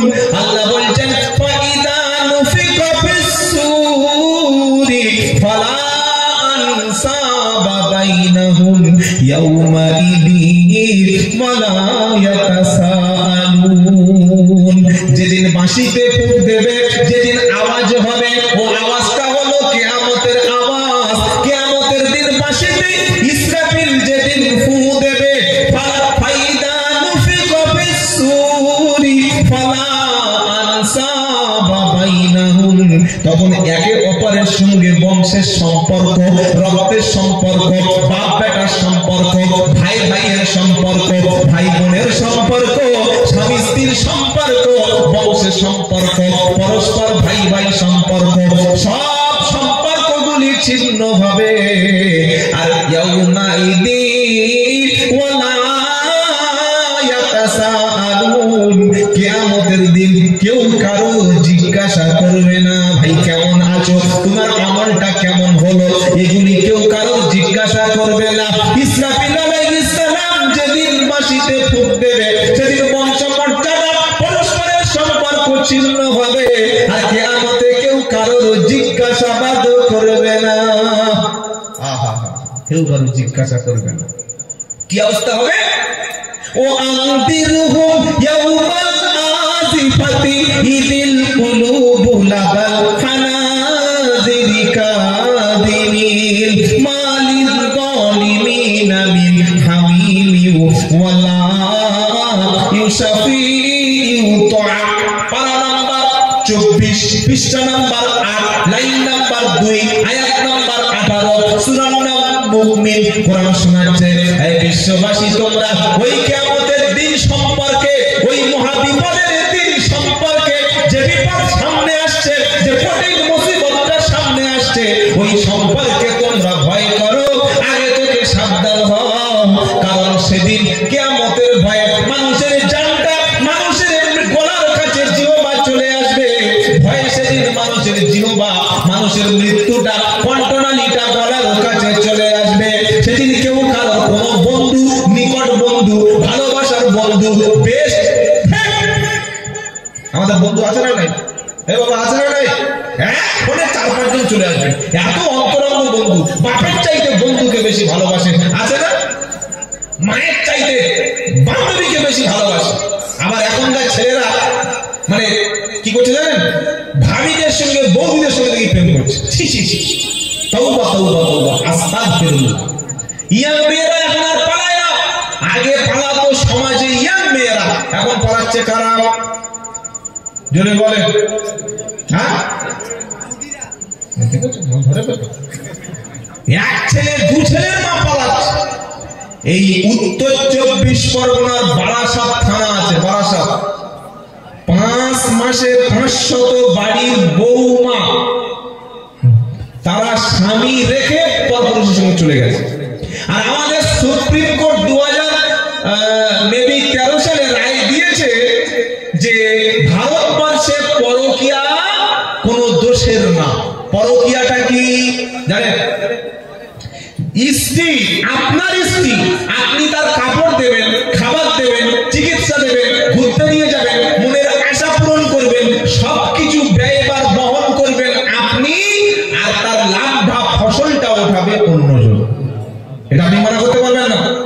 আপনি স্বামী যদি জানতে পারেন আপনার স্ত্রী অন্য ছেলের সঙ্গে সম্পর্ক আছে, রিলেশন আছে, এমনকি তারা হোটেলে পর্যন্ত যায়, আপনি জেনে শুনে যদি কোনো কিছু ব্যবস্থা নেন, সঙ্গে সঙ্গে কোর্ট বলে দেবে ওটাও মৌলিক অধিকার। শরীর আমার, মন আমার, কি করব না করব আমি জানি, অন্য কেউ তো বলবে না। মেয়েরা স্লোগান দিচ্ছে, আমার শরীর আমার মন, যা খুশি তাই করব, থাকবো আমি, চলবো আমি, কেউ বলতে পারবে না। এটা কিন্তু নারীদের স্বাধীনতা। কি স্বাধীনতা? জোরে বলেন। আরে মিয়া, নারীদেরকে ইসলাম যে মর্যাদা দিয়েছে, আজ থেকে 1400 বছর আগে ইসলাম নারীদেরকে প্রথম শিক্ষার অধিকার দিয়েছে।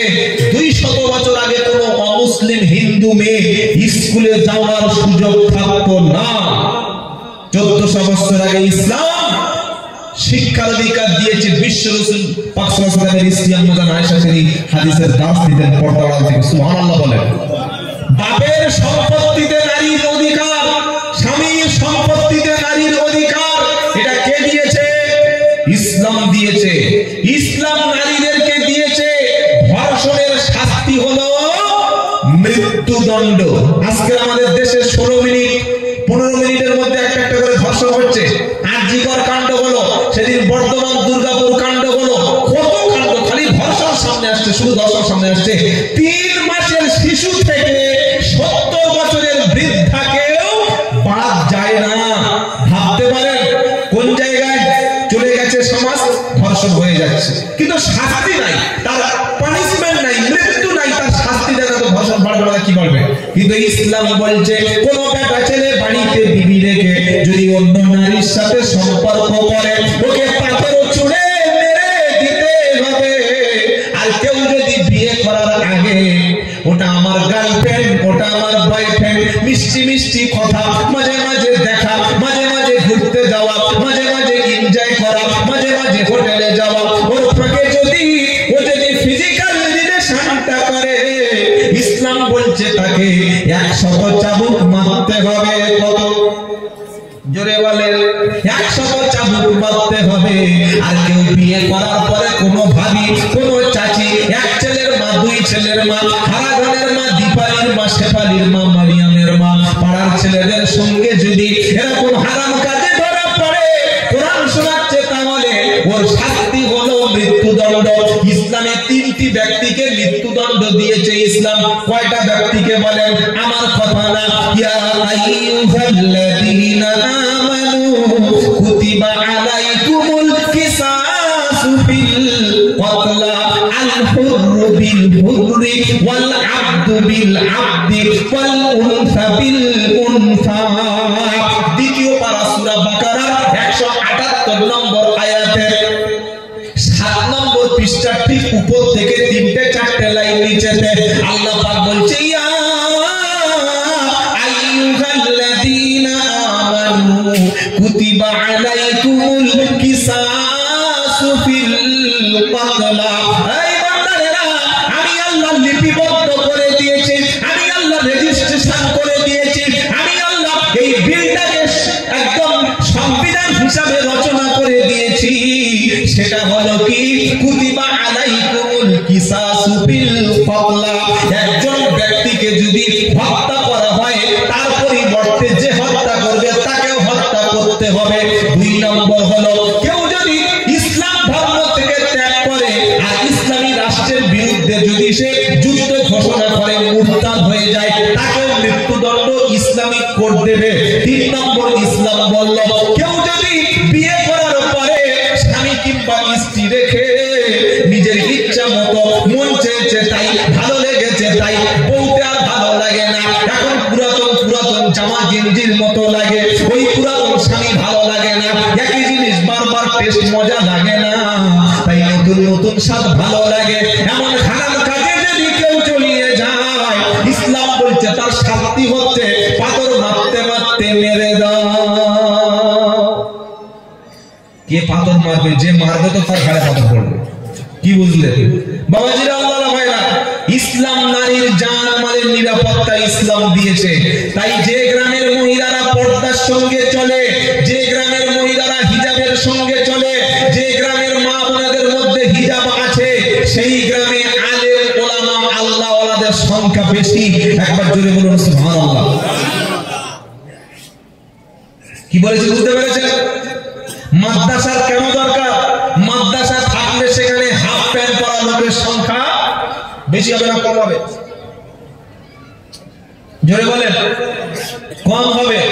মাদ্রাসা থাকলে গাঁজাখোরের সংখ্যা সেখানে কম হবে। মাদ্রাসা যে পাড়ায় থাকবে সুদের অফিসার সেখানে কম ঢুকবে। মাদ্রাসা যেখানে থাকবে লটারির টিকিট কম বিক্রি হবে। মাদ্রাসা যেখানে থাকবে সেখানে গান বাজনার অনুষ্ঠান কম হবে। মাদ্রাসা যেখানে থাকবে আলেম ওলামা তৈরি হবে। আর আলেম ওলামা যেখানে, কোরআন আছে যেখানে, শান্তি আছে সেখানে। সুবহানাল্লাহ বলেন। বলে আপনি তো বানিয়ে বলছেন। আমি আব্দুল্লাহ জুবায়ের বলছি, 2021 সালে আফগানিস্তানে ক্ষমতায় আসলো তালিবান। কারা আসলো? তালিবান। আমাদের দেশের মিডিয়াগুলো তালিবানদের বলতো জঙ্গি, ওরা নারী বিদ্বেষী, ওরা শিক্ষা বিদ্বেষী, ওরা সেই আধুনিক যুগের মধ্যে ওদের সামঞ্জস্যতা নাই। সেই তালিবানদেরকে আজকে জামাই যত্ন করতে হচ্ছে। কি বলছি কথা বলতে পারছেন না? স্কুলে এলসিডি লাইন যাচ্ছে না, একটু এলসিডি বেলা একটু দেখুন। স্কুলে লেডিসরা যেখানে আছে পর্দা ওখানে চলছে না, একটু দেখে দেন। বাবাজিরা, আল্লাহ ভাইরা শুনুন, আর কয়েকটা কথা বলে আমরা বিদায় নেব, অল্প কয়েকটা মিনিট। তো তালিবান 2021 সালে তারা ক্ষমতায় আসলো। এটা তারা নিজের গায়ের জোরে নয়। তালিবান এমন একটা জাতি, আফগান জাতি, তারা জীবনে কোনোদিন, আচ্ছা আপনাদের কি পেশাব নাকি বিড়ি না পায়খানা কোনটা? এই যে বসুন বসুন, উঠবেন না, কয়েকটা মিনিট। তালিবান হচ্ছে সেই জাতি আমেরিকার ন্যাটোকে হারিয়েছে, তাদের বিরুদ্ধে 20 বছর যুদ্ধ করেছে। কারা? আফগানিস্তানের মোল্লারা। এই গত কয়েক সপ্তাহ আগে আমাদের দারুল ইসলাম দেখেন নাই?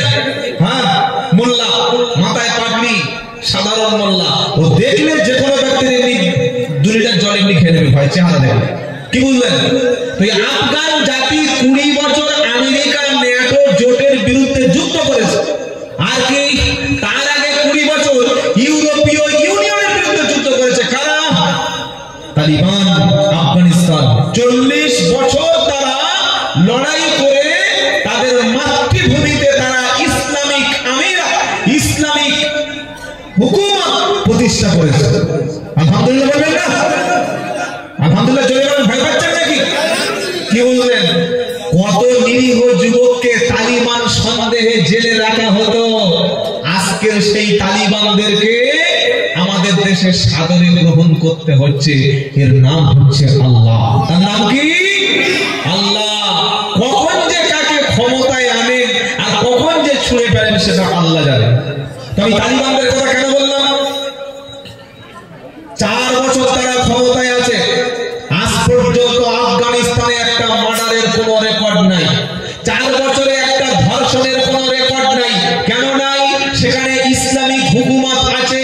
পুরুষ নারীর মুখের দিকে, নারী পরপুরুষের মুখের দিকে বেপরদার সঙ্গে তাকানোর সুযোগ নাই। স্কুল, কলেজ, ইউনিভার্সিটি আলাদা, কলেজ গার্লস কলেজ আলাদা, বয়েজ কলেজ আলাদা, গার্লস স্কুল আলাদা, বয়েজ স্কুল আলাদা, গার্লস শিক্ষা কেন্দ্র আলাদা, বয়েজ আলাদা, নারীদের বাজার আলাদা, সবকিছু হিজাবের সঙ্গে। এরপরে যদি কেউ নারীকে উত্তপ্ত করে, নারীর শ্লীলতাহানি করে, ধর্ষণ করার চেষ্টা করে, নারীকে খারাপ ইঙ্গিত ধরে হাত ধরে টানে খেচাং করে তার মুন্ডু কেটে মৃত্যু পরোয়ানা জারি হয়ে যাবে। সেজন্য 4 বছর হয়ে গেল আফগানিস্তানে একটা ধর্ষণ নাই। জোরে বলুন আলহামদুলিল্লাহ। আর আমাদের কিছু কিছু মুসলমান দেখেছি জিন্সের প্যান্ট পরে উপরে হিজাব পরে। আমি বলি ভাই এটা কি সিস্টেম? বললে নিচে ইউরোপ আর উপরে সৌদি আরব। হাসতে দেখেন, আপনারা দেখেননি? নিচে জিন্সের প্যান্ট, উপরে হিজাব, আর কোমর বাঁকাতে বাঁকাতে রাস্তা থেকে চলে যায়। ছেলেরা ফোন নাম্বার চাইছে, ঘুরে দেখছে তখন মুখ ঢাকা পুরো হিজাব।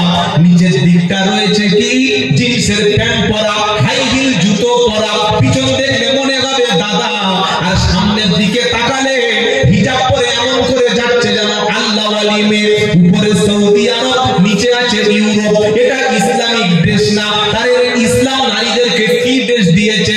ইয়া আইয়ুহান নাবিয়্যু কুল্লি আজওয়াজিকা ওয়া বানাতিকা ওয়া নিসাইল মুমিনিন ইদনিনা আলাইহিন্না মিন জালাবিবিহিন্না যালিকা আদনা আইয়ুরাফনা ফালা ইউদাইল। 22 নম্বর পারা, 5 নম্বর পৃষ্ঠা, 10 নম্বর লাইন, সূরা আহজাব।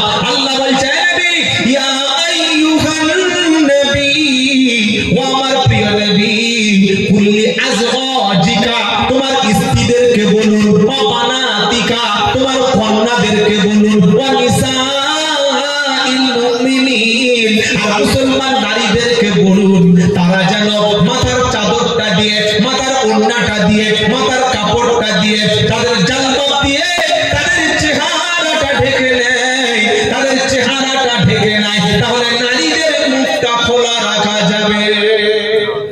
জোরে বলেন, সকলে বলেন, নারীদের চেহারা খোলা যাবে না। তাহলে বিয়ে বাড়ি আমরা ছেলেরা বিয়ে খেতে গিয়ে কার দিকে তাকাবো? কি বললেন? বিয়ে বাড়ি পর্দা লাগে? বিয়ে বাড়ি পর্দা দরকার আছে? বিয়ে বাড়ি পর্দা না করলে হয়। ভাবিরা, চাচিরা, খালারা, বেটিরা এমন সাজা সাজবে, ঠোঁটে লিপস্টিক, মুখে মেকআপ করে, আর সবচাইতে পাতলা পোশাকটা পরে, ব্লাউজটা টাইট করে পরে, হাত কাটা, এমন ভাবে বিয়ে বাড়ি ঢুকবে। ছেলেরা খাওয়া দিয়ে এতিমের মতো তাকিয়ে আছে, কোন মালটা ভালো রে। ছি ছি ছি ছি। কোরআন বলছে নাই কুল্লি আজওয়াজিকা ওয়া বানাতিকা ওয়া নিসাইল মুমিনিন ইদনিনা আলাইহিন্না মিন জালাবিবিহিন্না। ও নবী, নারীদেরকে বলো, তোমার মেয়েদেরকে বলো, তোমার স্ত্রীদেরকে বলো, বিশ্বের সমস্ত নারীদের বলো, মুখ ঢাকতে বলো, মাথা ঢাকতে বলো, মাথা থেকে পা পর্যন্ত ঢাকতে বলো। কি হবে? দালিকা আদনা আইয়ুরাফনা ফালা ইউদাইন। এর রেজাল্ট কি আসবে? কেউ ধর্ষণ করবে না, কেউ উত্তপ্ত করবে না, কেউ ফোন নাম্বার চাইবে না, কেউ পরকীয়া প্রেম করবে না, কেউ ওই নারীর দিকে অ্যাসিড ছুড়বে না, কেউ খারাপ দৃষ্টিতে তাকাবে না। মুমিন নারী হিসাবে চেনা যাবে, আর ধর্ষণের হাত থেকে আল্লাহ বাঁচাবে। সুবহানাল্লাহ পড়ে। আপনি আপনার মুরগিটাকে, মুরগি আছে না? মুরগি আছে? রাত 10টার সময় ছেড়ে দিয়ে আসলেন রাস্তায় জঙ্গলে, আর একটা শিয়াল যদি টানাটানি করে, আপনি বলছেন আল্লাহ কি হলো? কি হলো? আমার মুরগির নিরাপত্তা নাই কেন?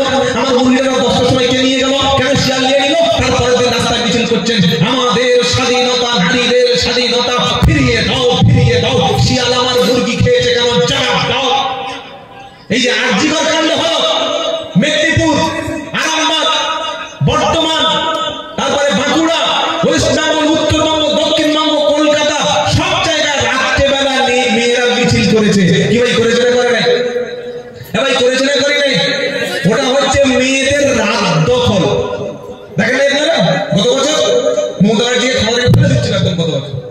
ওর নাম হচ্ছে মেয়েদের রাত দখল। তারা বলে আমরা রাস্তা দখল করেছি রাত্রেবেলা, হাজার হাজার নারী খালি একটা গেঞ্জি ছোট্ট একটা প্যান্ট পরে রাস্তায় মিছিল করছে, আমাদের স্বাধীনতা আমরা চলবো। এই গত 1 মাস আগে মমতা ব্যানার্জি খালি একটা কথা বলেছিলেন, অনেক মনে করছে সারা তৃণমূলের দালাল লাগিয়ে খালি মমতা করছে না। ভাই আমার কথাগুলো অনুধাবন করার চেষ্টা করুন। নারীদের নিরাপত্তা কেন জরুরি, ইসলাম নারীদেরকে কেন ভয় থাকতে বলেছে। CM of West Bengal Mamata Banerjee তিনি বলেছিলেন যে নারীদের রাত্রেবেলা ডিউটি না করে দিনের বেলা ডিউটি করলে ভালো হয়। যারা নারীবাদী, নেড়িবাদী, যারা নারী হিসেবে বিশ্বাস করে, যারা নারী তত্ত্বে বিশ্বাস করে, তারা বললো কেন মেয়েরা রাত্রেবেলা ঘরে থাকবে কেন? ইসলাম 1400 বছর আগে বলেছে। আচ্ছা বলুন তো, একটা মেয়ে ছেলে যদি মসজিদে গিয়ে 2 রাকাত নামাজ পড়বে বলে, ফজরের নামাজ পড়বে বলে, জুমার নামাজ পড়বে বলে, ইসলাম যাওয়ার অনুমতি দিয়েছে না দেয়নি? বুঝতেই পারছেন না, আপনি বলবেন অনুমতি দিয়েছে। কে বলেছে যাওয়ার অনুমতি নেই? অনুমতি আছে, কিন্তু মসজিদের চাইতে ঘরটা হলো নারীদের জন্য সেফ জোন। কথা বোঝাতে পেরেছি কি? অনুমতি আলাদা, আর তার না জেনে ঘরে নামাজ পড়াটা তাদের জন্য উত্তম। কি বলছি কথা বুঝতে পারছেন না? আপনি হজে গেছেন, হজে তো আপনার বিবিটা কি মক্কায় গিয়ে 40 দিন নামাজ কাজা করবে? নামাজ পড়বে না মসজিদে? সেখানে নিরাপত্তা আছে। মদিনায় গেছেন, আপনি মসজিদে নববীতে নামাজ পড়ছেন আর আপনার স্ত্রী রাস্তা বসে বসে মোবাইলে ওই গেম খেলছে, এটা হয় নাকি? ইসলাম নারীদের মসজিদে যাওয়ার অনুমতি দিয়েছে, কিন্তু মসজিদের চাইতে ঘরে নামাজ পড়াটা তাদের জন্য উত্তম সেফ জোন। কেন? বর্তমান পরিস্থিতিতে তাদের নিরাপত্তা দেওয়াটা খুব কঠিন। কি বলছি শুনছেন আপনারা? এমনি যা অবস্থা বাজারে, আপনারা জলসা দিয়েছেন ভালো, কিন্তু মেলাটা দিলেন কেন? আরেকটা বলেছে, কারি তাইয়্যিব সাহেব বলেছে, মাদ্রাসার শিক্ষকরা বলেছে, ওলামা ইকরামরা বলে গেছে যে জলসার সঙ্গে মেলা দেবে। হ্যাঁ না বলে না? কি ভাই, মেলা আছে যেখানে গুনাহ আছে সেখানে, মেলা আছে যেখানে জিনা আছে সেখানে, মেলা আছে যেখানে খেলাধুলি আছে সেখানে, মেলা আছে যেখানে নারীদের গুটোগুটি আছে সেখানে। কষ্ট হচ্ছে না এসব বলছি বলে? খারাপ লাগছে কি ভাই? যেটা সত্য সেটা আমাকে বলতে হবে। কোরআনের মজলিস দেবেন, মাদ্রাসায় বস্তাবন্দি জলসা হবে, এর সঙ্গে নারীদের মেলা হবে কেন? জলসায় মেয়েদের মুখ দেখা যাবে কেন? তারা আলাদা পর্দার সঙ্গে থাকবে, সিস্টেম আছে আলাদা, সেখানে বসবে। আগামী বছর কিংবা আপনার এলাকায় যারা যুবক সমাজ, ইয়ং সোসাইটি, তোমাদের বলছি আগামী ভবিষ্যৎ তোমাদের উপরে নির্ভর করছে। যখন কোরআনের মজলিস দেবেন, জলসা দেবেন, দিনের কোন মজমা কায়েম করবেন, নারীদের জন্য আলাদা সেফ জোন থাকবে। মেলায় প্রকাশ্য কোন নারীর বেহায়া, বেপর্দা, নির্লজ্জ, আধুনিক নারীকে এই জায়গায় আসার অনুমতি ইসলাম দেয়নি, মুসলিম সোসাইটি দেব না। বলি ইনশাআল্লাহ। ইনশাআল্লাহ বলেন। এটা করলে কি হবে? আপনার কোরআনের মজলিসের উপর আল্লাহর বরকত থাকবে, রহমত থাকবে। আর নারী পুরুষ সংমিশ্রণ যেখানে ফেতনা আছে সেখানে। কথা বুঝে আসছে না? আসলে যেটা শোনাচ্ছিলাম, নারীদের পর্দা কতটুকু এইটা একটু শুনে নেন। নাম্বার 1, 2 হাতের কবজিটুকু একটা নারী খুলে রাখতে পারবে, আর 2 নম্বর পায়ের পাতাটুকু খুলে রাখতে পারবে। তাছাড়া মাথা থেকে পা পর্যন্ত গোটা শরীরটা পরপুরুষের সামনে ঢাকতে হবে, মুখ খোলা রাখা যাবে না। অনেকে হিজাব পরে আবার মুখটা এমন গোল করে বেঁধে নেয়, মানুষ দেখলে বলবে এত সুন্দর চেহারা, ফেস, এটা যেন কেউ না বলতে পারে। পুরুষ দেখলেই তো বলবে। তাই কোরআন শোনাচ্ছে, কুল্লিল মুমিনিনা ইয়াগুদ্দু মিন আবসারিহিম।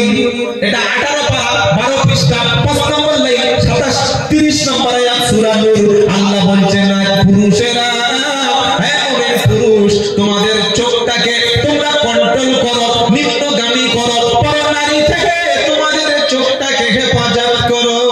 করবো ইনশাআল্লাহ। ইনশাআল্লাহ বলেন। আর চোখ হেফাজতের জন্য, আমার যুবকদের ঈমান হেফাজতের জন্য বিয়ে ছাড়া যুবকদের জীবন যৌবন চোখকে হেফাজতের বিকল্প রাস্তা ইসলাম বলে দেয়নি। তাদের কি লাগবে? বিয়ে লাগবে। সুন্নাহ, এটা হালাল পদ্ধতি, বৈধ তরিকা, বিয়ে দিয়ে দেন।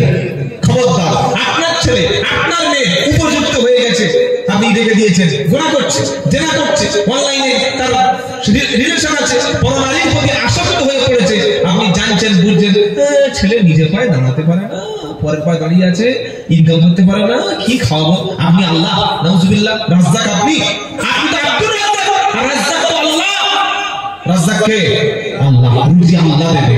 কোন যুবক যদি ঈমান হেফাজতের জন্য, দৃষ্টি হেফাজতের জন্য, লজ্জাস্থান হেফাজতের জন্য, আল্লাহর সন্তুষ্টির জন্য কেউ যদি বিয়ে করে, ওর রিস্কের দায়িত্ব আমার আল্লাহ স্বয়ং নিজে হাতে তিনি নিয়ে নেবে। বিয়ে করবো ইনশাআল্লাহ, জোরে বলেন। যারা হয়ে গেছে আরেকবার ইনশাআল্লাহ, ভাব খারাপ, আরেকবার মনে হয়ে হবে। বিয়ে হচ্ছে ইসলাম হালাল পদ্ধতি দিয়েছে, এটা দ্বারাই জেনা ব্যভিচার দূর হয়ে যাবে। তো যাই হোক, যেটা শোনাচ্ছিলাম কিয়ামতের কত ভয়ঙ্কর অবস্থা হবে। কোরআন কি শোনাচ্ছে? ইয়াউমা ইয়াকুমুর রূহু ওয়াল মালাইকাতু সাফফা, 30 পারা সূরা নাবার শেষ আয়াতের দুটো আয়াত উপরে। আপনি দুনিয়ায় বিপদ দেখেছেন, টেনশন দেখেছেন, কিন্তু আসল মুসিবত তো আসবে কিয়ামতে। ইয়াউমা ইয়াকুমুর রূহু ওয়াল মালাইকাতু সাফফা লা ইয়াতাকাল্লামুনা ইল্লা মান আদিনা লাহুর রাহমানু ওয়া ক্বালা সাওয়াবা। 30 পারা সূরা নাবার প্রথম সূরার শেষ আয়াতের দুটো আয়াত পড়ে। ইয়াউমা ইয়াকুমুর রূহু, এখানে রূহের অর্থ করেছে মুফাসসিরিন কিরামেরা জিবরাইল। রূহ মানে কি? জোরে বলেন। জিবরাইল এখানে রূহ বলেছে আল্লাহ। ইয়াউমা ইয়াকুমুর রূহু ওয়াল মালাইকাতু সাফফা, সেদিন জিবরাইল দাঁড়িয়ে থাকবে, সমস্ত ফেরেশতারা দাঁড়িয়ে থাকবে কাতারবদ্ধভাবে, লাইনে লাইনে, সারি সারি ফেরেশতা সেদিন দাঁড়িয়ে থাকবে আল্লাহর সামনে। লা ইয়াতাকাল্লামুনা ইল্লা মান আদিনা লাহুর রাহমানু ওয়া ক্বালা সাওয়াবা। আল্লাহর সামনে কোনো কথা জিবরাইল বলবে না, কোনো কথা কোনো ফেরেশতা বলবে না। আল্লাহ যার অনুমতি দেবে সেই ছাড়া আপনার জন্য, আপনার পক্ষে কেউ কথা বলবে না। আর যে বলবে সে সত্যটাই বলবে। আমরা দুনিয়া মনে করি হুজুরদের লেজ ধরে পার হয়ে যাবে, পীর সাহেবের পিছন ধরে ধরে দামান ধরে পার হয়ে যাবে, বলি না? যেমন হুজুরের সঙ্গে খাতির আছে, সম্পর্ক আছে, রিলেশন আছে, বন্ধুত্ব আছে, পার হয়ে যাবে, বলে না? সময় বলে কি বলে না? মুসলমান আমল ঠিক করো, নিজের ঈমান ঠিক করো, 5 ওয়াক্ত নামাজ পড়ো, জুমার নামাজ পড়ো, সত্য কথা বলো, হালাল খাদ্য খাও, আল্লাহর রহমতে পার হয়ে যাবে। সুবহানাল্লাহ বলো। কিয়ামতের দিন তুমি কাউকে খুঁজে পাবে নাকি? হ্যাঁ, কিয়ামতের দিন তুমি কাউকে খুঁজে পাবে? কত ভয়ঙ্কর হবে। ওয়াত্তাকু ইয়াউমান লা তাজজি নাফসুন আন নাফসিন শাইয়া ওয়ালা ইকবালু মিনহা ওয়ালা ইকবালু মিনহা শাফাআতু ওয়ালা ইউখাযু মিনহা আদলু ওয়ালা হুম ইউসারুন। প্রথম পারা 8 পৃষ্ঠা 14 নম্বর লাইন 48 নম্বর আয়াত, সূরার নাম বাকারা। আল্লাহ বলছেন সেদিনকে ভয় করো, সেই কিয়ামতের দিনকে ভয় করো। লা তাজজি নাফসুন আন নাফসিন শাইয়া, সেদিন কেউ কারো কোনো সামান্য উপকারে আসবে না, উপকার করতে পারবে না। ওয়ালা ইকবালু মিনহা শাফাআ, সেদিন কারো সুপারিশ গ্রহণ করা হবে না। ওয়ালা ইউখাযু মিনহা আদলু, সেদিন কিছু বিনিময় দিয়ে, মুক্তিপণ দিয়ে, টাকা দিয়ে, সম্পদ দিয়ে, যে কিছু বিনিময় দিয়ে তোমাকে আল্লাহর হাত থেকে ছাড়িয়ে জাহান্নামের আগুন থেকে বাঁচিয়ে দেবে, ও সিস্টেম সেদিন থাকবে না। ওয়ালা হুম ইনসারুন, সেদিন আল্লাহর সামনে সাহায্যকারী কাউকে পাবে না। কত মুরগি নিয়ে, ছাগল নিয়ে, হাদিয়া নিয়ে মাজারে দিয়ে আসবে, তো পীরের বাড়িতে যাবে, যাও। মাদ্রাসায় ইতিম বাচ্চাদের কোনোদিন 2000 টাকা দেয় না, আর হুজুর আসলে, পীর আসলে ও বাবা কি আছে না। এখান থেকে বউ নিয়ে আজমিরে যাচ্ছে, জানেন? যায় না? প্রচুর মুসলমান আছে আজমির শরীফে যায়, তারপরে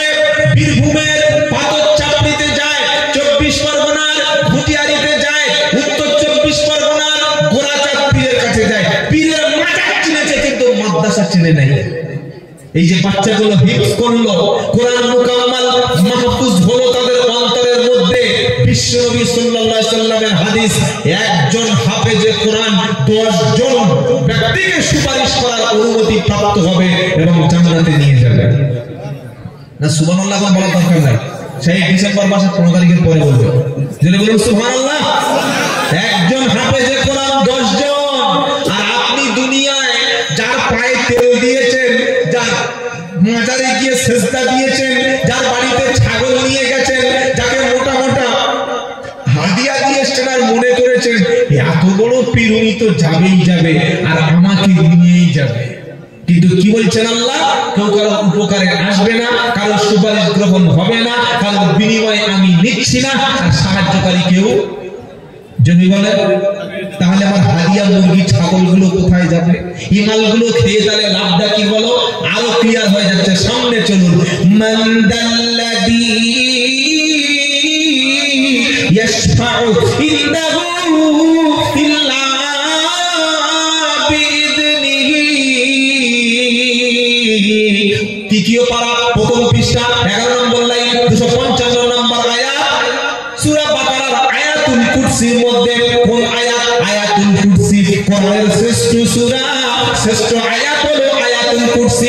অনেক মুসলমান আছে ফরজ নামাজের পরে সালাম ফিরিয়ে দিয়ে আল্লাহ নামে, কি বললেছিল আল্লাহ বললে? আরেকটা জিজ্ঞাসা করবে না, সালাম ফিরিয়ে দিয়ে যে মাসনুন দোয়া, যে সুন্নাত দোয়াগুলো নবী সাল্লাল্লাহু আলাইহি ওয়াসাল্লাম পড়তেন সেগুলো আগে পড়ুন, পরে আপনি দোয়া করুন না। কে দোয়া করতে মানা করেছে? কথা বুঝে আসছে বাবা? অন্তত ফরজ নামাজের পরে সালাম ফেরানোর পরে আয়াতুল কুরসিটা আমরা একবার তেলাওয়াত করব, বলি ইনশাআল্লাহ। বলি ইনশাআল্লাহ। বললে হুজুর ফরজ নামাজের পরে আয়াতুল কুরসি তেলাওয়াত করলে কি লাভ আছে? বিশ্বনবীজি বলেন ফরজ নামাজের পরে আয়াতুল কুরসি তেলাওয়াতকারী ব্যক্তি জান্নাতে যাবে, তবে মাঝখানে একটা পথ, একটা রাস্তা তার জন্য বন্ধ। ওই রাস্তাটার নাম হলো মৃত্যু। মৃত্যু হয়ে গেল, মৃত্যু হয়ে গেল, আর আল্লাহর জান্নাতে চলে যাবে। নারায়ে তাকবীর। কত বড় একটা সুযোগ এসেছে জানেন? হ্যাঁ, ফরজ নামাজের পরে আমি সালাম ফেরানোর পরে আয়াতুল কুরসিটা একবার পড়ব। আল্লাহু লা ইলাহা ইল্লা হুয়াল হাইয়ুল কাইয়্যুম লা তা'খুযুহু সিনাতুন ওয়া লা নাওম লাহু মা ফিস সামাওয়াতি ওয়া মা ফিল আরদ ইলা আখির আয়াত। যে চারটে পাঁচটা লাইন আছে, বাক্য আছে একটি আয়াতের মধ্যে, এটা মুখস্থ করে সালাম ফিরিয়ে যদি আমি পড়তে পারি, আমি মরবো আর জান্নাতে চলে যাব ইনশাআল্লাহ। বলে নাকি বললে জান্নাতে যাব? জান্নাতে যাব। আর রাত্রিবেলা যাদের ভয় লাগে, অনেকের বাড়িতে মেয়েদের রাত্রিবেলা স্বপ্ন দেখে জিন আসছে, ভূত আসছে, এই আসছে, তাই আসছে, ভয় লাগে, চিৎকার করে, অনেক সমস্যা করে। আয়াতুল কুরসিটা রাত্রিবেলা একবার পড়ে শরীরে ফু দিয়ে একদম আল্লাহর নাম করে আল্লাহুম্মা বিইসমিকা আমুতু ওয়া আহইয়া বলে শুয়ে পড়বেন ফজর পর্যন্ত। ফেরেশতারা আপনার বাড়িতে 100% সিকিউরিটি দান করবে। সুবহানাল্লাহ। নামাজ নাই, রোজা নাই, কোরআন নাই, সিরিয়াল দেখতে দেখতে, গান শুনতে শুনতে, মদ খেতে খেতে, গাঁজা খেতে খেতে, বিড়ি টানতে টানতে, কিবলার দিকে পা করে, হাঁটুর উপরে কাপড় তুলে, পেশাব করে পানি না নিয়ে নাপাক অবস্থায় শুয়ে পড়েছে। ফলে এলাকায় ফজরে উঠতে হবে, ও যখন ঘুমায় ভাঙবে 8টায় উঠছে, সকাল 9টায় উঠছে, উঠে খাই চলে যাচ্ছে। বরকত হবে তো? তোমার শয়তান চাপবে, আমাদের চাপবে? শয়তানের মুরিদ তোমরা হয়ে গেছে মুসলমানেরা। আমরা আজ থেকে কোরআনের মুরিদ হব। কিসের মুরিদ হব? ইনশাআল্লাহ। বলেন রাত্রিবেলা আয়াতুল কুরসি পড়ে ঘুমাবেন, ওযু করে পবিত্র হয়ে ভাববেন এটাই আমার শেষ রাত। হতে পারে না? আজকে রাতটা আমার শেষ রাত হতে পারে কি পারে না? যদি বলেন আজকে বললে কালকের 2 দিন, পরের দিন কেউ কাঁদবে না। আজকে বললে কালকের 2 দিন, পরের দিন কেউ কাঁদবে না। যাদের জন্য করলাম কামাই বললে তারা চিনবে না। আপনি আপনার দিদির জন্য, বাচ্চার জন্য, ভাইয়ের জন্য, মায়ের জন্য অবৈধ ইনকাম করতে করতে ঈশার নামাজ কাজা, মাগরিবের নামাজ কাজা, শুয়েছেন রাত 12টায়, উঠছে সকাল 8টায়, আপনার তো ঈশা গেল, ফজর গেল, আপনি নাফরমানি অবস্থায় ঘুমিয়ে গেলেন।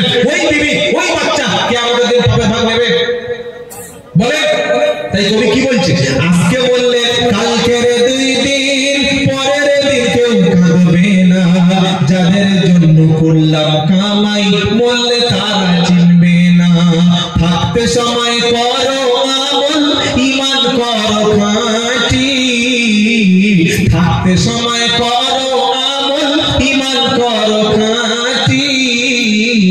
তোমার আমার শেষ ঠিকানা 3.5 হাত মাটি। যুবকরা, আমার যুবক বন্ধুরা, আল্লাহ তোমাদের অনেক সুযোগ দিয়েছে। তাহাজ্জুদ পড়ার সুযোগ আছে, দান সদকা বেশি করার সুযোগ আছে, রাত্রিবেলা নামাজ পড়ার সুযোগ আছে। তোমাদের চোখ ভালো, কান ভালো, বুদ্ধি ভালো, বিবেক আছে, মেধা আছে, এক্সপেরিয়েন্স আছে। চেষ্টা করলে তোমরা কোরআন শিখতে পারো, ইসলামের মধ্যে আসতে পারো। যুবকরা নামাজ পড়বে ইনশাআল্লাহ, দাড়ি রাখবো ইনশাআল্লাহ, মিথ্যা বলবো না, সুদ খাবো না, ঘুষ খাবো না, পরনারীর প্রতি লোভ করবো না। আপনারা যারা যুবক আছেন, আগামীতে সেই দিন আসছে যেদিন আপনাদের নেতৃত্বে গোটা পৃথিবী চলবে। সুবহানাল্লাহ, জোরে বলেন সুবহানাল্লাহ। সেটা দেখিয়ে দিয়েছে বাংলাদেশ, দেখিয়েছে আফগানিস্তান, দেখিয়েছে নেপাল, দেখিয়েছে শ্রীলঙ্কা। সারা পৃথিবীতে যেদিন নেতৃত্ব দেবে যুবকেরা, আল্লাহওয়ালা যুবক, কোরআনওয়ালা যুবক, দিনদার যুবক, মুজাহিদ বাহিনী, হযরত আবু বকরের মতো, উমরের মতো, তালহার মতো, জুবাইরের মতো, হযরত সালাউদ্দিন আইয়ুবীর মতো, শহীদ তিতুমীরের মতো, সেই রক্ত আমাদের মুসলমানদের যুবকদের আছে না নাই? জোরে বলেন। আমাদের শরীরে তো মুসলমানদের রক্ত আছে, ইমানদারের রক্ত আছে, ওলামাদের রক্ত আছে, আল্লাহর কোরআন ওলাদের রক্ত আছে, মুজাহিদ বাহিনীর রক্ত আছে, স্বাধীনতা সংগ্রামীর রক্ত আছে। আজকের ভারতবর্ষে ওলামায়ে কেরাম তারা স্বাধীনতার জন্য রক্ত দিয়েছেন বলে আমরা স্বাধীন দেশ পেয়েছি। আমাদের বলছে, এই আপনাদের মেদিনীপুরের শুভেন্দু বলছেন, বললে এসআইআর করবো, 1,20,00,000 রোহিঙ্গা তাড়াবো। আমি বললাম, তোর মা তো পাকিস্তানি। শুনছেন আপনারা? শুভেন্দুর মা পাকিস্তানি। ও নিজেই বলেছে যে আমার মা যখন এসেছে তখন দেশ স্বাধীন হয়নি, তখন ওই মানে পাকিস্তানেই ওদের নাগরিকত্ব ছিল। কি বলছে বুঝতে পারছেন না? মনে রাখবেন, যারা ভারতবর্ষের নাগরিক, এসআইআর তাদের কোনো ভয় নাই। কিন্তু বাংলাদেশ থেকে উড়ে এসে এই জায়গায় বসে আমাদের হসপিটালে চিকিৎসা নেবে, আমাদের ডাক্তারের কাছ থেকে তোমরা গ্রহণ করবে, আমাদের স্কুলে পড়াশোনা করবে, আমাদের রেশন খাবে, আর মুসলমানদের বলছে না রোহিঙ্গা মুসলমান। বলছে না 1 কোটি নাকি 20 লাখ বাংলায় শুধু রোহিঙ্গা মুসলমান, অথচ সারা পৃথিবীতে মাত্র 1 থেকে 1.5 লাখ রোহিঙ্গা আছে। কিরকম মিথ্যা কথা বলছে। আর এই কথাগুলো মুসলমানদের বিরুদ্ধে টেলিভিশন, পেপার, পত্রিকা, online, news portal, Facebook, Twitter 24 ঘন্টা মুসলমানদেরকে ভয় দেখাচ্ছে। কেন? হিন্দুদেরকে ভয় দেখাচ্ছে, এই মুসলমান বেড়ে যাচ্ছে রে, তোদের শেষ করে দেবে। বলুন তো ভাই, আমাদের পিংলা এলাকা, পশ্চিম মেদিনীপুর এলাকা, হিন্দু মুসলমান ভাই ভাইয়ের মতো মিলেমিশে বাস করে। পাশে পূজা হলে মুসলমান ভাইরা চুপ থাকে, এখানে জলসা হলে হিন্দু ভাইরা চুপ থাকে। একসঙ্গে চা খাই, একসঙ্গে ব্যবসা করি, একসঙ্গে আমরা রাজনীতি করি, একসঙ্গে পড়াশোনা করি। কোনদিন হিন্দু মুসলমান কেউ কারোর বিরুদ্ধে সমস্যা হয়েছে? হ্যাঁ না, জিজ্ঞাসা করছি। সমস্যা কারা করে? ওই সমস্ত চিটিংবাজ, ফরজোচ্চর যারা, যারা বাংলাকে ভাগ করতে চায়, যারা বাংলাকে গুজরাট বানাতে চায়, যারা বাংলাকে ওই ইউপির মতো গণহত্যাকারীর একটা রাজ্য বানাতে চায়। তাই মুসলমান হোক, হিন্দু হোক, এই বাংলা হচ্ছে রবীন্দ্রনাথ নজরুলের বাংলা, তিতুমীরের বাংলা, আল্লামা ওলামায়ে কেরাম হাক্কানি ওলামাদের বাংলা। এখানে হিন্দু মুসলমান সবাই থাকবে। তবে প্রকৃতভাবে এসআইআর হলে যারা বাংলাদেশি তারাও বাংলাদেশে চলে যাক, এটা আমরা চাই কি চাই না? চাই কি চাই না? চাই। কিন্তু তোমরা দুর্নাম করছো কেন?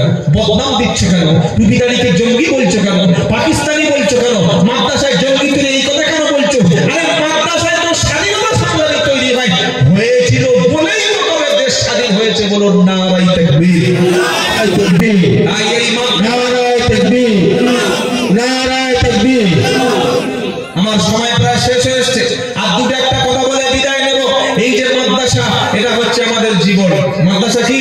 আমাদের জীবন। কোরআন হচ্ছে আমাদের মাথার পাশ, আলেমরা আমাদের গাইড, আলেমরা যে পথে নিয়ে যাবে সেই পথে আমরা নেব।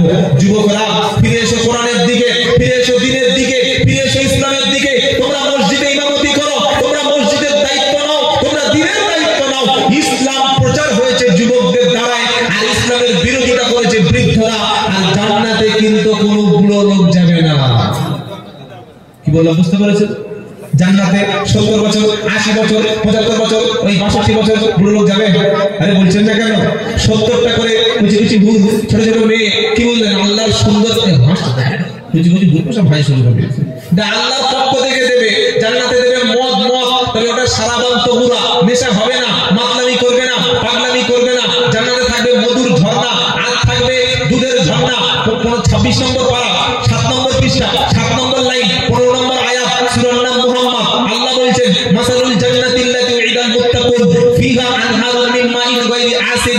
জান্নাতে যারা যাবে তাদের সর্বপ্রথম সুমিষ্ট সুপ্রিয় পানি দান করব, বলুন সুবহানাল্লাহ। ওয়ানহারুম মিন মাইন ওয়ানহারুম মিন লাবানিন লাম ইয়াতাগায়্যার তা'আমুহু। তারপরে তাদেরকে আমি আল্লাহ দেব সেখানে দুধের ঝর্ণা। তারপরে তাদের থাকবে ওয়ানহারুম মিন খামরিল লাযযাতিন লিশারিবিন, তাদের দেব মদের ঝর্ণা। ওয়ানহারুম মিন আসালিন মুসাফফা, তাদের জন্য থাকবে মধুর ঝর্ণা। ওয়ালাহুম ফিহা মিন কুল্লি সামারাত, সমস্ত ফল জান্নাতি ব্যক্তিরা খাবে। আর হুরেরা অনেকে মনে করে এই মুসলমানরা খালি ওই মিথ্যে টুপি পরে নামাজ পড়ে কোরআন পড়ে যুদ্ধ করে এরা 70টা হুর পাওয়ার জন্য কুচি হুর পাওয়া বলে অনেক লোক আমাদের বলে, বুঝলেন? কিন্তু এই ছাগলগুলো তো হুর মানে জানে না। হুর মানে পবিত্র সঙ্গিনী, পুরুষদের যেমন আল্লাহ পবিত্র সঙ্গিনী দান করবে, জান্নাতি নারীদেরকে আল্লাহ তাদের পছন্দ মতো যতগুলো ইচ্ছা পবিত্র সঙ্গিনী দান করবে। সুবহানাল্লাহ বলবে না? খালি বেড়া ছেলেরা পাবে আর মেয়েরা বসে বসে আমি চিজে কই গো আমার কই গো আমার ওসিম বাপ সবাই পাবে। সুবহানাল্লাহ বলে সবাইকে আল্লাহ দেবে। আর যাওয়ার আগে হুরদের কেমন বানাবে? লাম ইয়াতুমিসুহুন্না ইনসুন ক্বাবলাহুম ওয়ালা জান ফাবি আইয়ি আলা'i রাব্বিকুমা তুকাদ্দিবান। কোন সূরা? জোরে বলে আল্লাহু আকবার। লাম ইয়াতমিসহুন্না ইনসুন ক্বাবলাহুম ওয়ালা জান। আপনি বিয়ে করেছেন 6 মাস পরে শুনছেন শ্বশুর বাড়ি গিয়ে ওই মেয়েটা একটা ছেলের সঙ্গে মানে রিলেশন ছিল, এটা শুনে আপনি মন থেকে আলহামদুলিল্লাহ বলবেন নাকি জুতো মেরে? আগে বলিসনি তোর রিলেশন ছিল, তোর বয়ফ্রেন্ড ছিল, তার সঙ্গে তুই অনেক সময় বলিসনি? বিয়ের পরে যদি জানতে পারেন আপনার স্ত্রী কারোর সঙ্গে সম্পর্ক, কিংবা কোনো মেয়ে যদি বিয়ের পরে জানতে পারে এই ছেলেটা অন্য একটা নারীর ইজ্জত নষ্ট করেছে, বজ্জাত বখাটে চরিত্রহীন লম্পট লুচ্চা ছেলে, সংসার হবে? হ্যাঁ না বলেন? আল্লাহ বলছে এ জান্নাতীরা, এ আমার গোলামেরা, ও যুবকেরা, তোমরা জান্নাতে এসে তোমাদেরকে সেই জিনিস আমি দেব। কোন জিনিস? একদম ভার্জিন কুমারী, যেটা মানে তালাক প্রাপ্তা না। এমন কি লাম ইয়াতমিসহুন্না ইনসুন ক্বাবলাহুম ওয়ালা জান, মানুষ আর জিনদের মধ্য থেকে কোন হুরকে স্পর্শ পর্যন্ত কেউ করে নাই। এরকম যুবতী দিয়ে আমি আল্লাহ জান্নাত সাজিয়ে দেব। আর কোন বৃদ্ধ লোক জান্নাতে যাবে না, সব 28 থেকে 30 বছরের যুবক দিয়ে জান্নাত ভরাবো। সুবহানাল্লাহ বলে। যারা বয়স্ক লোক তারা ভাবছে সালা আমাদের তো 12 বাজে চলে গেল, আমরা কোথায় যাবো? কি বলছেন? মন খারাপ হচ্ছে নাকি? আচ্ছা বলুন তো, একটা 80 বছরের বৃদ্ধের কাছে 16 বছর 17 বছর একটা মেয়ে যদি থাকে কতদিন সংসার হবে? কথা বলে না, ক বছর হবে? প্রথম রাতে অল আউট। কি বুঝলেন? ও থাকবে না তো আছেটা কি, থাকবোটা কি? তোমার দাঁতে হাসি নাই, মুখ এরকম ওই টায়ার ব্রাশের মতো ফুটছে, চোখ থেকে মোম ঝরছে, কানে শুনতে পায় না, হাঁটু ঠক ঠক করে ভাইব্রেশন হচ্ছে, তোমার সঙ্গে সংসার করবে? আল্লাহ বলছেন বৃদ্ধরা, নবী বলছেন বৃদ্ধ মন খারাপ করো না, আমি আল্লাহ তোমাদের জান্নাত যখন দেব 28 থেকে 25-30 বছরের তরুণ বানিয়ে জান্নাতে দেব। সুবহানাল্লাহ। সেই জান্নাতে যেতে চাই কি চাই না? চাই ইনশাআল্লাহ। জান্নাতে যেতে গেলে আমল কিসের করতে হবে? জাহান্নামীর আমল না জান্নাতের আমল? জোরে বলেন। 5 ওয়াক্ত নামাজ কাজা হবে আজ থেকে। এই কাজা হবে। নামাজ না পড়লে তাকে জান্নাতে যাওয়া যাবে না। কারণ মানুষ যখন জাহান্নামে জ্বলবে, জান্নাতি আমরা জিজ্ঞাসা করবে তোরা জাহান্নামে এসেছিস কেন রে, কিসের লেগে? তখন জাহান্নামীরা কি বলবে? কোরআন ইয়াতাসাআলুনা আনিল মুজরিমিনা মা সালাকাকুম ফি সাফর ক্বালু লাম নাকু মিনাল মুসাল্লিন। সূরা মুদাসসির 29 পারা 17 পৃষ্ঠা 12 নম্বর লাইন 42 নম্বর।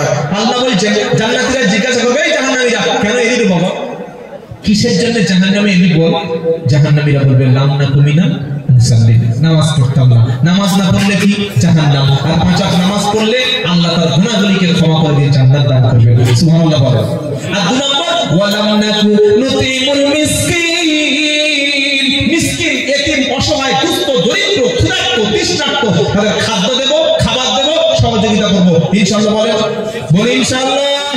সর্বশেষ যে কথা বলবো, আপনাদের প্রত্যেকের জন্মদাতা বাপ, গর্ভধারিণী মা, তাদের সঙ্গে কোনোদিন খারাপ আচরণ করবেন না। যাদের বাপ আর মা বেঁচে আছে তাদের কাছ থেকে দোয়া নেবেন, তাদের সঙ্গে ভালো আচরণ করবেন। বাড়িতে ফিরে গিয়ে আব্বা আম্মার কথা অনুযায়ী চলবেন। বাপের সামনে জোরে কথা বলবেন না, মাকে কোনোদিন কষ্ট দেবেন না। মা ক্ষুধা পাওয়ার আগে তার খাবারটা দিয়ে দেবেন, মা কিছু চাওয়ার আগে তার প্রয়োজনটা মিটিয়ে দেবেন। বাপের মনে কিছু বলতে যাবে, মুখে আসার আগে তার চাহিদাটা পূরণ করে দেবেন। আল্লাহ আপনার রিজকে অভাব রাখবে না, আপনার দুনিয়ায় সম্মানের অভাব রাখবে না, আর নেক হায়াত দান করবে। সুবহানাল্লাহ পড়েন। সুবহানাল্লাহ। মোটামুটি 12:30টা বেজে গেছে। আমাদের কথা কমপ্লিট করার আগে এই মাদ্রাসা আমাদের সবার মাদ্রাসা, প্রায় 90 জন মতো। আচ্ছা বলুন তো ভাই, আমাদের কারোর বাড়িতে যদি 90টা আত্মীয়, 90 জন আত্মীয় স্বজন খেতে আসে, 90টা ব্যক্তি সকালে, দুপুরে, রাতে, 390 কত? 270। 250 জন ব্যক্তি এই মাদ্রাসা কমিটির তত্ত্বাবধানে প্রতিদিন খাবার দিতে হয়। কতজন? 250। পার ডে 250 ব্যক্তির খাবার। বর্তমান যা বাজার মূল্য কিরকম দাম আপনারা সবাই জানেন, কম বেশি জানেন। আপনারা প্রচুর দিয়েছেন।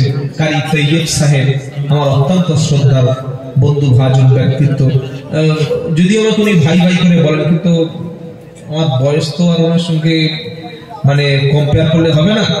আমার এই সবে 33 বছর চলছে, এখনো 34 হয়নি, আর ওনার বয়স প্রায় 55, প্রায় 50-55 হয়ে গেছে। তো যাই হোক, উনি এই মাদ্রাসার দায়িত্বে আসেন, 12 মাদ্রাসার সেক্রেটারি যারা সদস্য আছেন, আপনারা গ্রামের সবাই মানুষ আছেন, আপনারা প্রচুর দিয়েছেন। তবে বিদায়ের আগে, যাওয়ার আগে একটু আপনাদের কাছে আরেকটা বার সাহায্যের হাতটা বাড়াতে বলবো। যাদের সম্ভব, আল্লাহ যাদের পয়সা দিয়ে